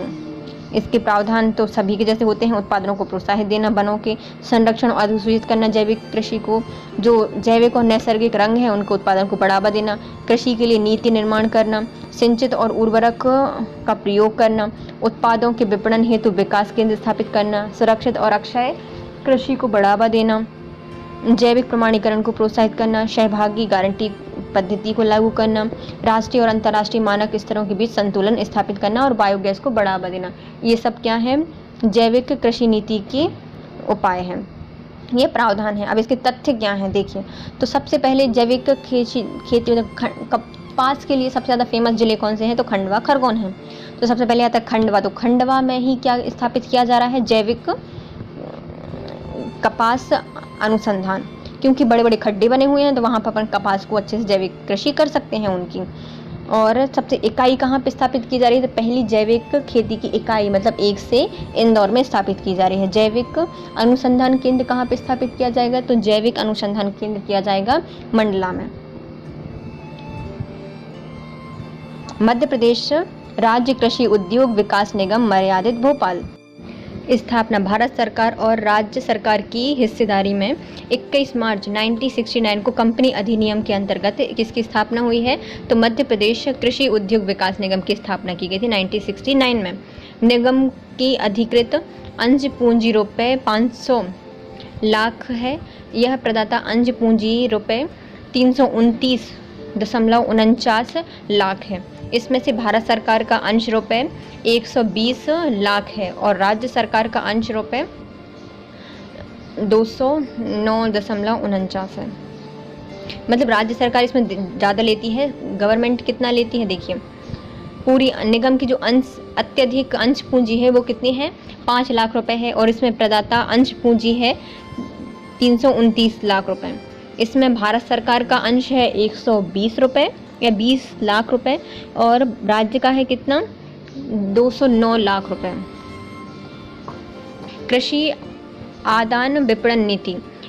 कृषि आदानों की खरीदी के लिए शासन ने दिशा निर्देश अनुसार कृषक खुले बाजार से सामग्री क्रय करने के लिए स्वतंत्र है। मतलब जो कृषक हैं वो खुले बाजार से सामग्री को खरीद सकते हैं, इसके लिए स्वतंत्र हैं। शासन की खुली नीति के अनुरूप निगम द्वारा अन्य विक्रेताओं की सहायता डीलर के रूप में कार्य करना प्रारंभ कर दिया था। शासन की नीतियों के अंतर्गत अनुदान जिले का उप संचालन द्वारा देय होता है। जो नीतियों का अनुदान होता है वो जिले के उप संचालक करते हैं। जितना भी इसमें देय होगा अनुदान वो किसका संचालन कौन करता है? तो उप संचालन करते हैं।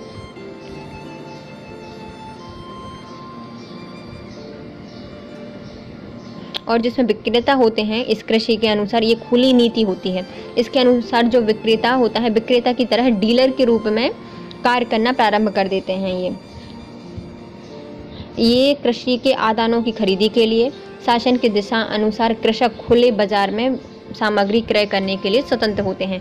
इसके उद्देश्य क्या हैं? कृषि आदान विपणन नीति के, तो कृषि उत्पादन में वृद्धि करना, आधुनिक तकनीक उपलब्ध कराना। क्या है? कृषि उत्पादन में वृद्धि करना और उनके लिए आधुनिक तकनीक उपलब्ध कराना। इसके उद्देश्य क्या है? कृषि आधारित उद्योगों का विकास करना, सहयोग और संपूरक उद्यानों की उपलब्धता में वृद्धि का योगदान, खाद्यान्न की उपलब्धता की वृद्धि में योगदान करना इनका लक्ष्य है। अब आती हैं इनकी मुख्य गतिविधियां। रासायनिक उर्वरक, यांत्रिक कृषि में tractor, power tiller, pump set, कृषि उपकरण, स्प्रिंकल, टपल सिंचाई यंत्र, पौधे संवर्धन या संरक्षण, टूल किट, हाइब्रिड और टिश्यू कल्चर से उत्पादित बीज एवं पौधे का विपणन करना, उन्नत कृषि उपकरण, टेलर, टैंकर का निर्माण एवं प्रदाय, बायोगैस संयंत्र की स्थापना करना, जीवाणु खाद्य का उत्पादन और विपणन, कृषि आधारित उद्योगों की स्थापना को बढ़ावा देना और राज्य शासन एवं केंद्र शासन द्वारा निगम को नोडल एजेंसी नामांकित करना, निगम को नोडल एजेंसी बनाना केंद्र और राज्य के लिए, पोषण आहार का उत्पादन और प्रदाय। ये सब हैं इसके गतिविधियां। अब आते हैं प्रदेश की 7वीं बार कृषि कर्मण्य पुरस्कार। मध्य प्रदेश को 2 जनवरी 2020 को कर्नाटक के तुमकुर में मध्य प्रदेश को भारत सरकार प्रतिष्ठित कृषि कर्मण्य पुरस्कार से सम्मानित किया गया है।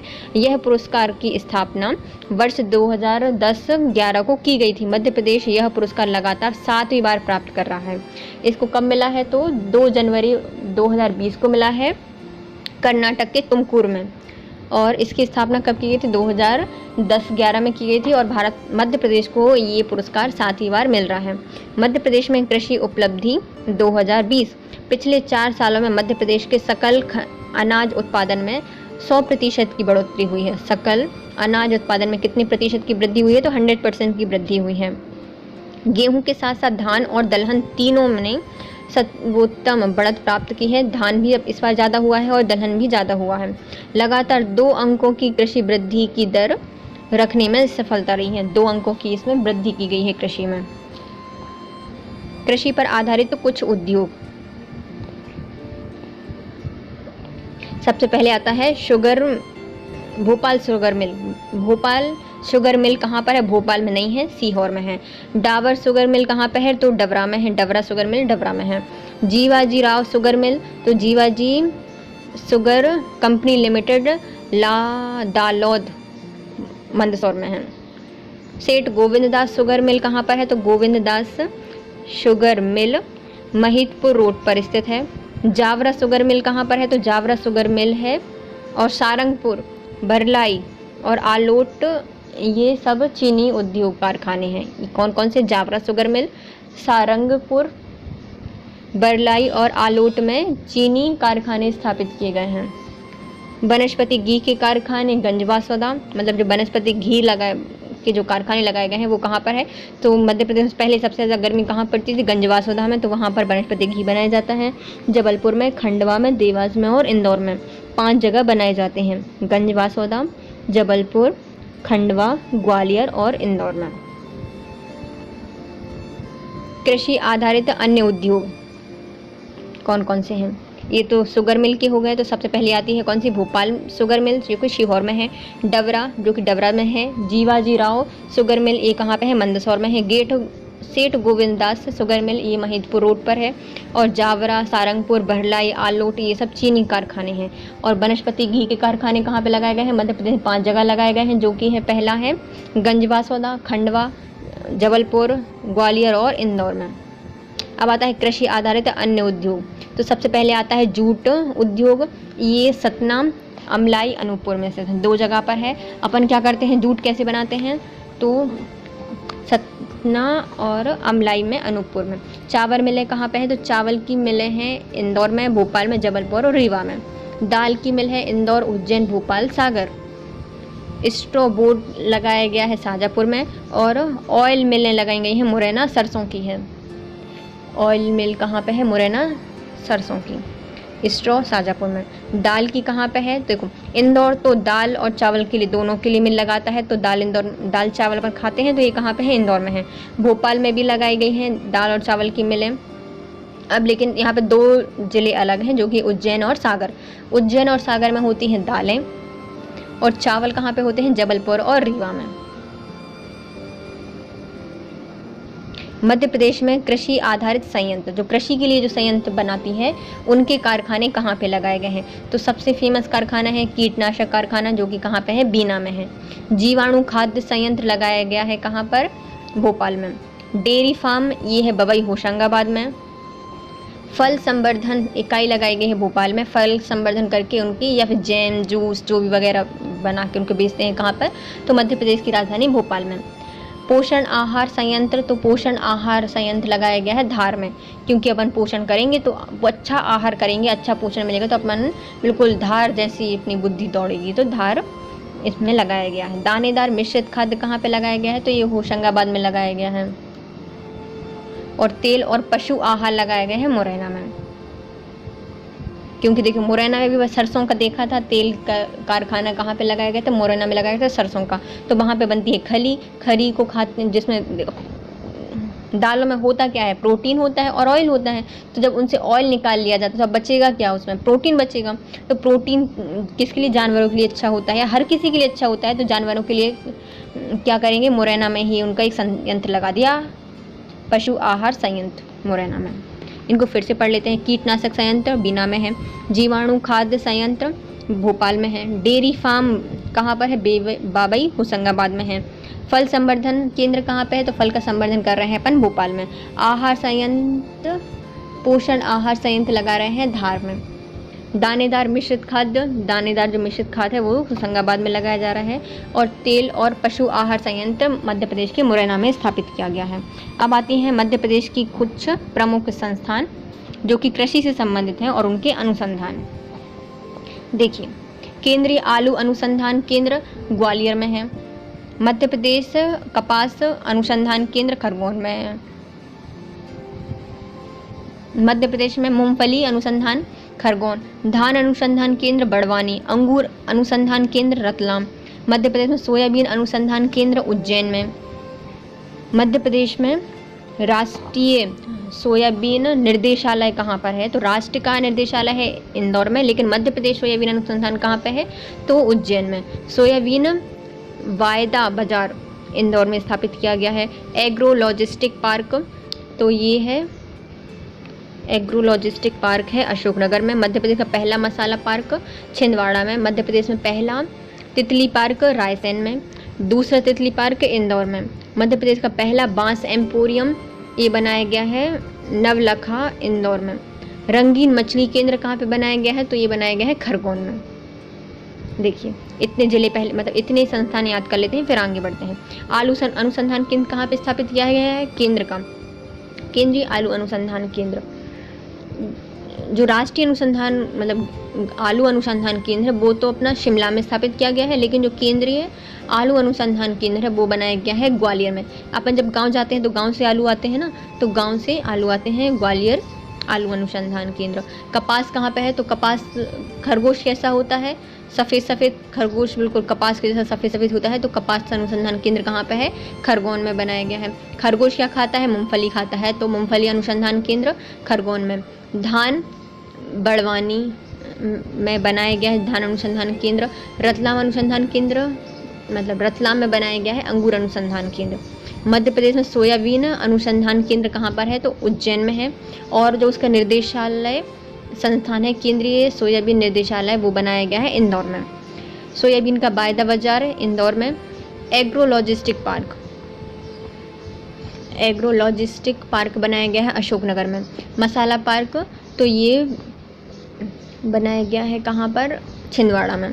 पहला तितली पार्क, तो तितलियाँ कैसी होती हैं? बहुत सुंदर सी होती हैं, बिल्कुल एकदम। उनके पंख कैसे होते हैं? सुंदर। मेरी राय से तो बहुत सुंदर होती हैं, तो रायसेन में इसको स्थापित किया गया। दूसरा तितली पार्क इंदौर में स्थापित किया जा रहा है। मध्य प्रदेश का पहला बांस एम्पोरियम। बांस से कई चीज़ें बना सकते हैं अपन, घर की डेकोरेशन की चीज़ें बना सकते हैं, लाखों चीज़ें बन सकती हैं। तो नवलखा इंदौर में इसका एम्पोरियम बनाया गया है। रंगीन मछली, तो जो खरगोश होता है वो सफ़ेद सफ़ेद होता है, उसमें मछली जैसी उसकी आँखें होती हैं लाल लाल। तो रंगीन मछली अनुसंधान केंद्र कहाँ पे बनाया गया है? ये अनुसंधान नहीं है, मछली केंद्र कहाँ पे है? खरगोन में है। तो ये इतने याद हो गए। अब आते हैं रेशम मंडी। रेशम मंडी कहाँ पर है? तो ये है होशंगाबाद में। जैव विविधता बोर्ड कहाँ पे है? तो जैव विविधता बोर्ड है बनाया गया है भोपाल में। इकोलॉजिकल पार्क बनाया गया है भोपाल में। जूलॉजिकल पार्क भोपाल में, देखो इकोलॉजिकल भोपाल में, जूलॉजिकल भोपाल में, जबकि एग्रो लॉजिस्टिक पार्क बनाया गया था अशोकनगर में। अंतर्राष्ट्रीय हर्बल मेला कहाँ पे लगाया जाता है? ये हर्बल मेला भी भोपाल में लगाया जाता है। आम अनुसंधान केंद्र कहाँ पर है? तो आम अनुसंधान केंद्र रीवा में है। प्लास्टिक पार्क तामोट रायसेन में स्थापित किया गया है, और रायसेन में ही क्या था? अभी अपने देखा था तितली पार्क था। अंतर्राष्ट्रीय मक्का एवं गेहूं अनुसंधान केंद्र जो कि क्षेत्रीय है वो है खमरिया जबलपुर में। अंतर्राष्ट्रीय मक्का और गेहूं अनुसंधान केंद्र का क्षेत्रीय कार्यालय कहाँ पे है? खमरिया जबलपुर में है। कृषि अभियांत्रिकी अनुसंधान केंद्र कहाँ है? तो कृषि अभियांत्रिकी अनुसंधान केंद्र भोपाल में स्थापित किया गया है। पटवारी प्रशिक्षण केंद्र ग्वालियर में। दलहन अनुसंधान केंद्र अमलाहा सीहोर में। गन्ना अनुसंधान केंद्र बोहानी नरसिंहपुर में। और राज्य गेहूं अनुसंधान केंद्र पावरखेड़ा होशंगाबाद में। देखो होशंगाबाद में कौन कौन से हैं? तो होशंगाबाद में सबसे पहले है रेशम मंडी, दूसरी कौन सी है? गेहूं अनुसंधान केंद्र। अभी अपन ने पढ़ा था जो खाद था ना मोती वाला दानेदार, वो भी होशंगाबाद से ही बन रहा था। और रेशम मंडी होशंगाबाद में है। और जब गेहूं से क्या आता है? पावर आ जाता है, तो पावरखेड़ा होशंगाबाद में स्थित है ना। और गेहूं और मक्का का अंतर्राष्ट्रीय अनुसंधान केंद्र है वो स्थापित किया गया है खमरिया जबलपुर में। अब आते हैं आर्थिक सर्वेक्षण 2020-21 के अनुसार मध्य प्रदेश में कृषि। आर्थिक सर्वेक्षण 2020-21 के अनुसार मध्य प्रदेश में कृषि।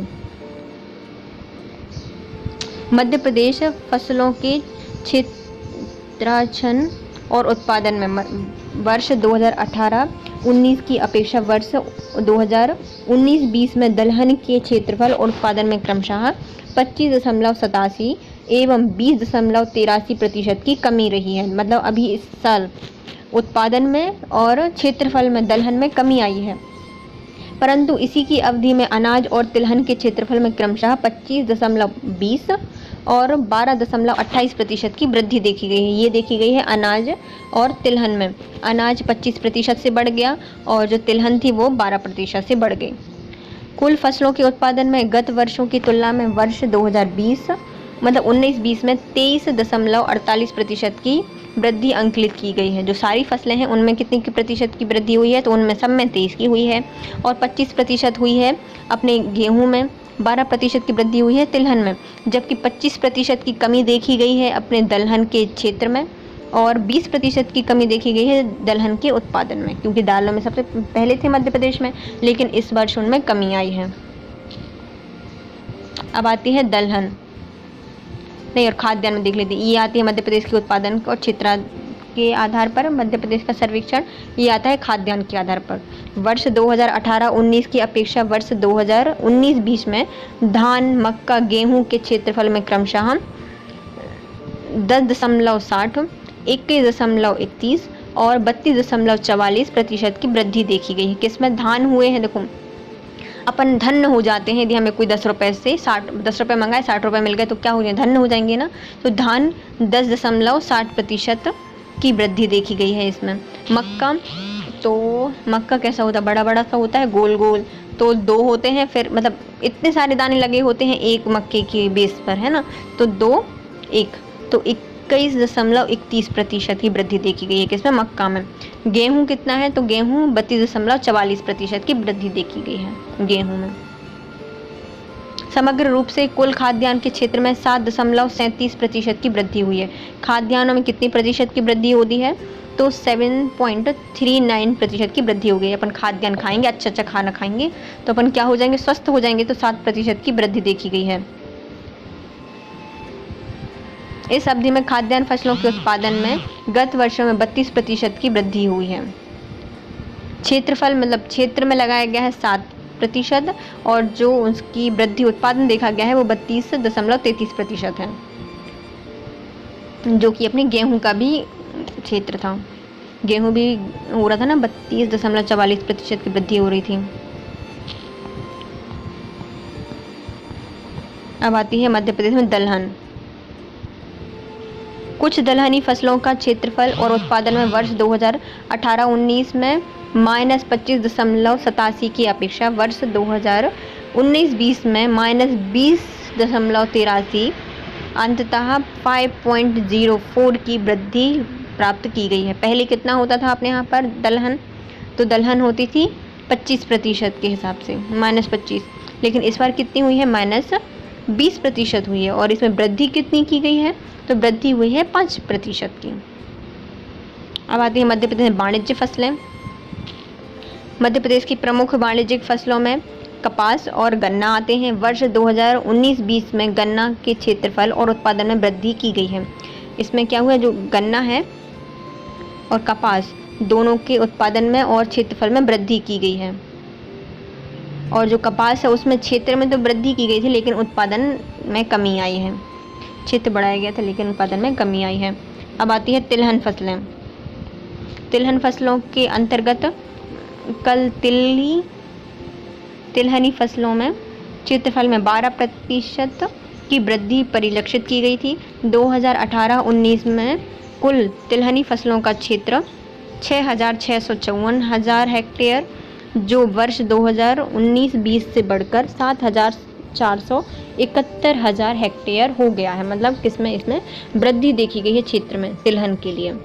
पहले 6,654 क्षेत्र में लगाते थे, लेकिन अब 7,771 क्षेत्र में लगाया जाता है। अब आते हैं मसाले। वर्ष 2018-19 के कुल मसाले का क्षेत्रफल और उत्पादन क्रमशः 7.24 लाख हेक्टेयर और 40.76 लाख मीट्रिक टन रहा है। देखो 7% मतलब 7.24 लाख हेक्टेयर क्षेत्र में वृद्धि हुई है और उत्पादन कितना बड़ा है, तो 40.76 लाख मीट्रिक टन रहा है।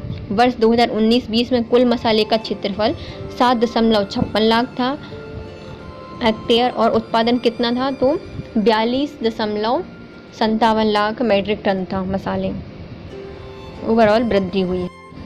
साग सब्जी। वर्ष 2008 से 2009 में कुल साग सब्जी का उत्पादन क्षेत्र क्रमशः जो क्षेत्र में लगाया गया है वो है 8.67 लाख हेक्टेयर में लगाया गया है और 172.81 लाख मीट्रिक टन की उत्पादन क्षमता हुई है।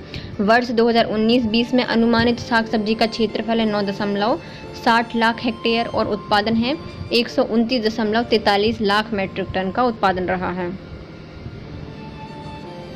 साग सब्जी का क्षेत्रफल कितना में अनुमानित कितना है, तो ये है 9.60 लाख हेक्टेयर और उत्पादन कितना है 190.43 लाख मीट्रिक टन का उत्पादन रहा है। अब आते हैं फल। 2018-19 में कुल फलों का क्षेत्रफल क्रमशः और उत्पादन क्रमशः कितना बड़ा है, तो क्षेत्रफल बड़ा है 3.61 लाख हेक्टेयर और उत्पादन बड़ा है 75.45 लाख मीट्रिक टन। वर्ष 2019-20 में फलों का क्षेत्रफल 3.87 लाख हेक्टेयर रहा है और इसका उत्पादन 79.09 लाख मीट्रिक टन रहा है। उत्पादन 80% से बड़ा है, मान लाख के हिसाब से बड़ा है और जो इसका क्षेत्रफल है वो 3.87 लाख हेक्टेयर रहा है फलों का। अब आते हैं मध्य प्रदेश से संबंधित कृषि तथ्य। मध्य प्रदेश प्राकृतिक संसाधनों से समृद्ध है एवं इसमें 5 प्रकार की मृदाएं पाई जाती हैं। कितने प्रकार की मृदा पाई जाती है? 5 प्रकार की। 11 प्रकार की कृषि जलवायु क्षेत्र के अनुसार इसको उपलब्ध हैं। सभी प्रकार की फसलों के उत्पादन के लिए अनुकूल है। जिला नरसिंहपुर की कृषि भूमि को एशिया भर में सबसे अधिक उपजाऊ भूमि माना जाता है। कहाँ की मानी जाती है ये? नरसिंहपुर की भूमि को एशिया की सबसे उपजाऊ भूमि के अंतर्गत आता है। यह जिला समृद्ध कृषि उत्पादन के लिए जाना जाता है। इंदौर में भारत की प्रथम जैविक खेती इकाई स्थापित की गई है। निमाड़ सोने जिले के रूप में खरगोन और खंडवा जाने जाते हैं। सर्वाधिक जोत जो कि गेहूं की है 10,227 हेक्टेयर आर्थिक सर्वेक्षण 2020-21 के अनुसार की फसल बोई जाती है मध्य प्रदेश में। सबसे ज़्यादा जोत किसकी है तो वो है अपने गेहूं की, जो कि है 10,227 हेक्टेयर। मध्य प्रदेश में बीटी कॉटन का प्रयोग वर्ष 2002 से 2003 में किया गया है। बीटी कॉटन का उपयोग वर्ष 2002 और 2003 में किया गया था मध्य प्रदेश में। देखिए बीटी में 1 और 2 तो 2 में किया गया है, और कॉटन में 1, 2, 3 तो 2003 में। तो वर्ष बीटी कॉटन का उपयोग वर्ष कब किया गया है 2020-21 में 2002-3 में किया गया था। मध्य प्रदेश का प्रथम कृषि विश्वविद्यालय कहाँ पे है तो मध्य प्रदेश का पहला कृषि विश्वविद्यालय मध्य प्रदेश के जबलपुर में स्थापित किया गया है। एशिया का सबसे बड़ा सोयाबीन कारखाना कहाँ पर है तो एशिया का सबसे बड़ा सोयाबीन कारखाना उज्जैन में स्थापित किया गया है। मध्य प्रदेश को सोया स्टेट के नाम से जाना जाता है। मध्य प्रदेश में सर्वाधिक सरसों उत्पादक क्षेत्र कौन सा है तो ग्वालियर, भिंड, मुरैना क्षेत्र हैं। प्रदेश में सबसे अधिक मात्रा में नाइट्रोजनी उर्वरक का उपयोग किया जाता है। अपने मध्य प्रदेश की जो मृदा है वो उसमें नाइट्रोजन नहीं पाई जाती, इसलिए अपन को नाइट्रोजनी उर्वरकों की आवश्यकता होती है। हॉर्टिकल्चर महाविद्यालय कहाँ पे है तो मंदसौर में स्थापित किया गया है एवं छिंदवाड़ा में दूसरा हॉर्टिकल्चर महाविद्यालय खोला जाएगा। सबसे पहले हॉर्टिकल्चर कहाँ पे है मंदसौर में है और दूसरा कहाँ में है छिंदवाड़ा में है। मध्य प्रदेश में पीली क्रांति का संबंध सरसों से है और सोयाबीन और अलसी से है। मालवा का पठार गेहूं के भंडारण के लिए जाना जाता है। मध्य प्रदेश और अखिल भारत की कृषि से संबंधित प्रमुख सूचकांक। प्रति व्यक्ति कुल बोया गया क्षेत्र मध्य प्रदेश में और भारत में 2018-19 और 2014-15 के हिसाब से। प्रति व्यक्ति कुल बोया गया क्षेत्र कितना है तो 0.32 हेक्टेयर है मध्य प्रदेश में, और भारत में कितना है 0.16 हेक्टेयर। मध्य प्रदेश में कृषि गहनता कितनी है तो मध्य प्रदेश में कृषि गहनता है 172% और भारत में कृषि गहनता है 142%। शुद्ध सिंचित क्षेत्र का शुद्ध बोया गया क्षेत्र प्रतिशत में कितना है, मतलब शुद्ध सिंचित क्षेत्र में शुद्ध बोया गया क्षेत्र मध्य प्रदेश में है 74.69% और भारत में है शुद्ध सिंचित क्षेत्र का शुद्ध बोया गया क्षेत्र 48.80%। प्रति व्यक्ति खाद्यान्न उत्पादन में 2019-20 में मध्य प्रदेश में 683 किलोग्राम गेहूं या फिर खाद्यान्न का उत्पादन किया जाता है, जबकि भारत में 228 किलोग्राम खाद्यान्न उत्पादित किया जाता है।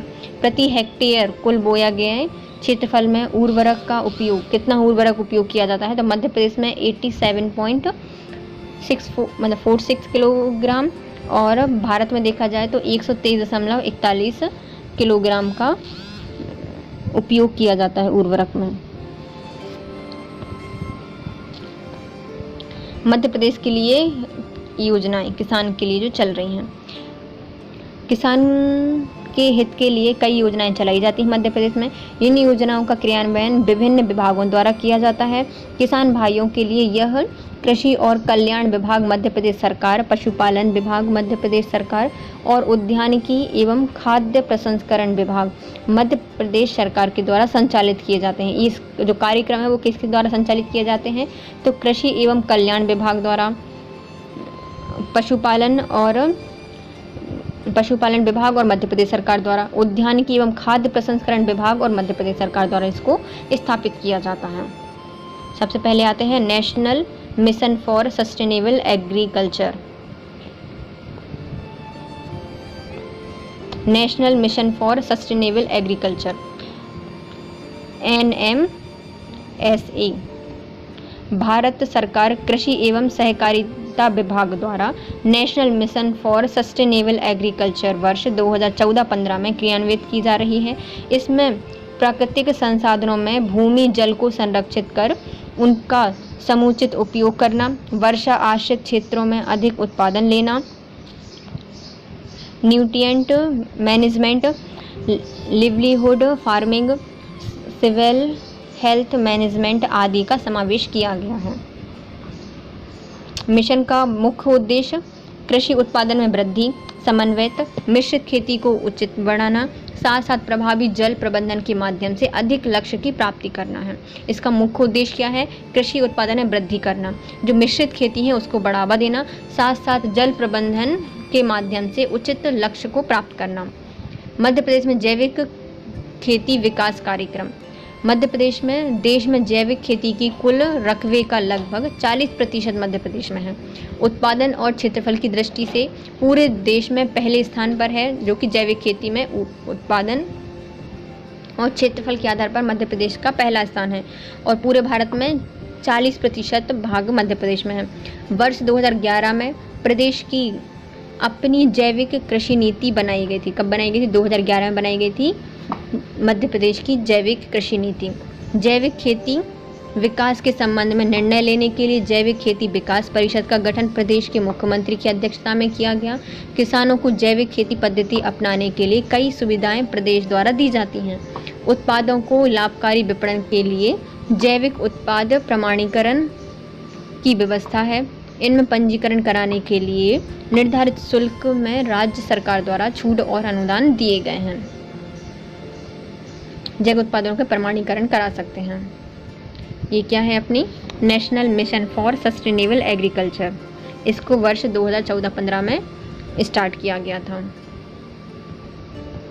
राज्य माइक्रो इरिगेशन मिशन।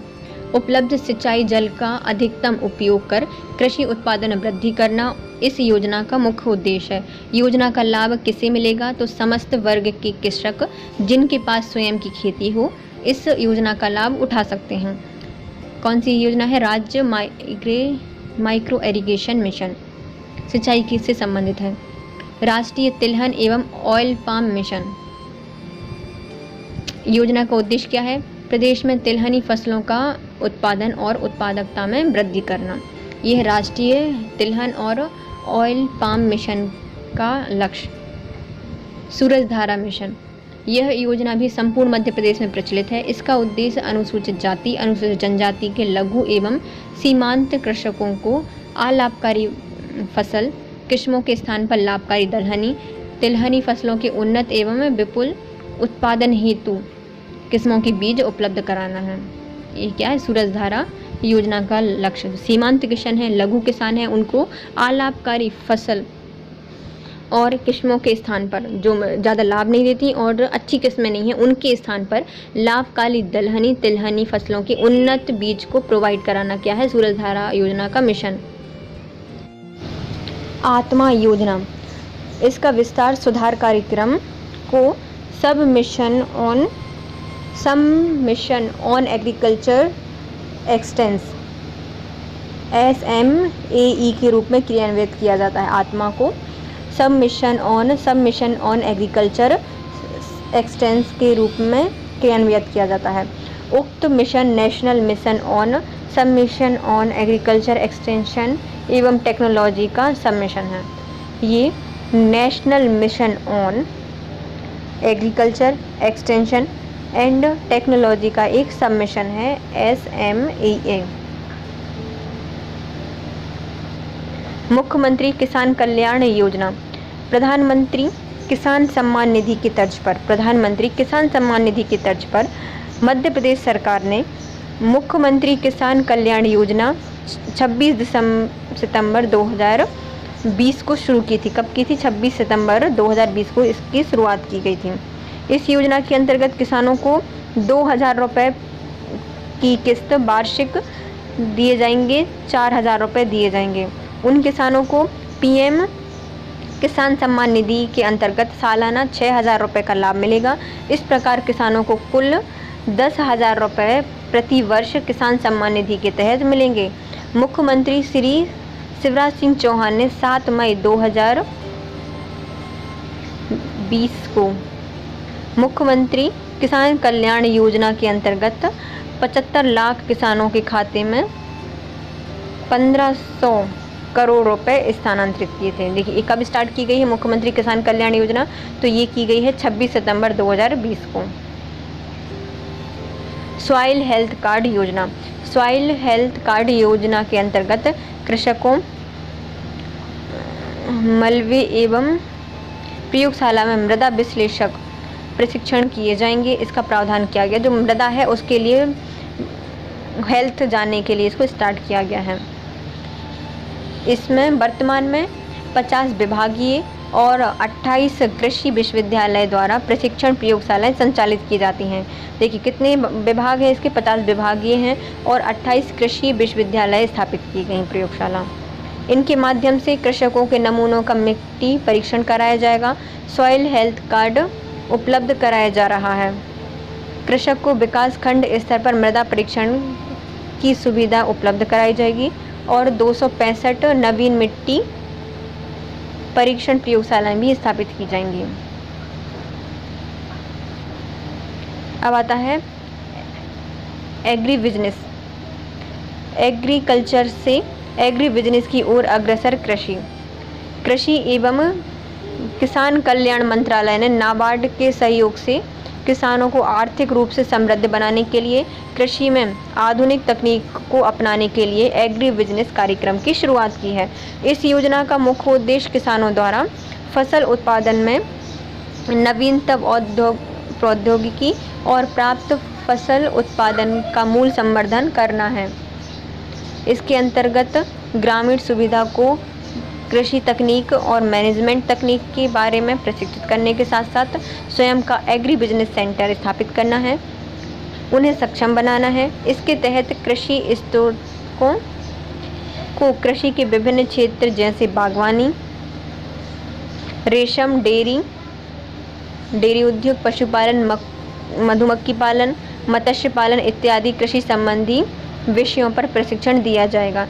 सरकार ने कृषि उद्यम स्थापना के लिए विशेष स्टार्टअप ऋण सहायता योजना प्रारंभ की है।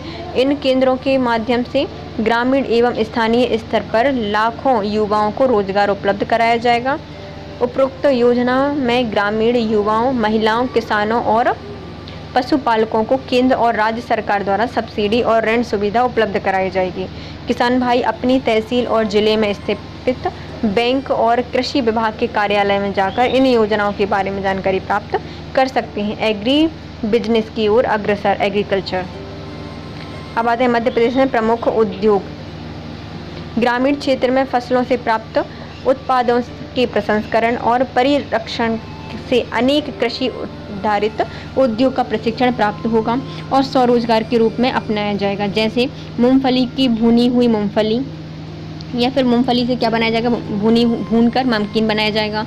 दाने, चिक्की, दूध व दही बनाना, सोयाबीन से दूध और दही बनाना, ये सब स्टार्ट किया जाएगा। फलों से शरबत, फलों से जेली, स्क्वैश बनाना, आलू, केले के सीरे और अंगूर से शराब और अल्कोहल बनाना, विभिन्न प्रकार की तिलहनों से तेल निकालना, तिलहनी उत्पादों से दाल बनाना, धान से चावल निकालना। उनके अलावा दूध के परिरक्षण और पैकिंग के साथ साथ उनसे बनने वाले उत्पाद जैसे दूध का पाउडर, दही, छाछ, मक्खन, घी, पनीर आदि के द्वारा दूध मूल संवर्धन किया जा सकता है। फसलों से सुगंधित इत्र बनाना, लाख से चूड़ियाँ बनाना, खिलौने बनाना, कपास के बीजों से रुई निकालकर अलग करके दबाव डालकर रुई का कपड़ा बनाना, जूट पटसन से रेशे निकालने के अलावा कृषि के विभिन्न उत्पादकों से उसका उपयोग करना, पापड़ बनाना आदि के द्वारा मूल संवर्धन किया जाएगा और कम रुपए में लगाकर स्वराज्य प्राप्त किया जाएगा। इसके अलावा कृषि आधारित उद्योग ताड़, बांस, अरहर और कुछ अन्य फसलों और घासों के तने एवं पत्तियों द्वारा टोकरियाँ, डलिया, चटाई, टोपियाँ और हस्तचलित पंखे बनाए जाएंगे। मूंज और सरपत, बान, चारपाई जैसी रस्सियाँ, मोटे बनाना, बेत और लकड़ी से मेज बनाना आदि प्रमुख उपयोग किए जाएंगे। इसके अलावा रुई से रजाई, गद्दे, तकिए बनाने के अलावा सूत बनाकर हथकरघा निर्मित सूती वस्त्र बनाए जाएंगे। जूट और पटसन के रेशे से विभिन्न प्रकार के थैले बनाए जाएंगे। निवाड़ और गलीचा की बुनाई की जाएगी, जैसे उद्योग को अपनाया जाएगा। लकड़ी की फर्नीचर बनाए जाएंगे। Straw board, cardboard, soft board बनाना, साबुन बनाना आदि का उपयोग करके अन्य उद्योगों द्वारा स्वरोजगार पाया जाएगा। ये हैं कृषि से पाए जाने वाले उद्योग। Thank you so much guys. यदि आपको वीडियो पसंद आ रहा है या फिर आपको ये कंटिन्यू चाहिए है बुक, तो प्लीज़ वीडियो को लाइक कीजिए, कमेंट कीजिए और शेयर कीजिए और चैनल को सब्सक्राइब करना ना भूलिए। Thank you so much. Have a nice day.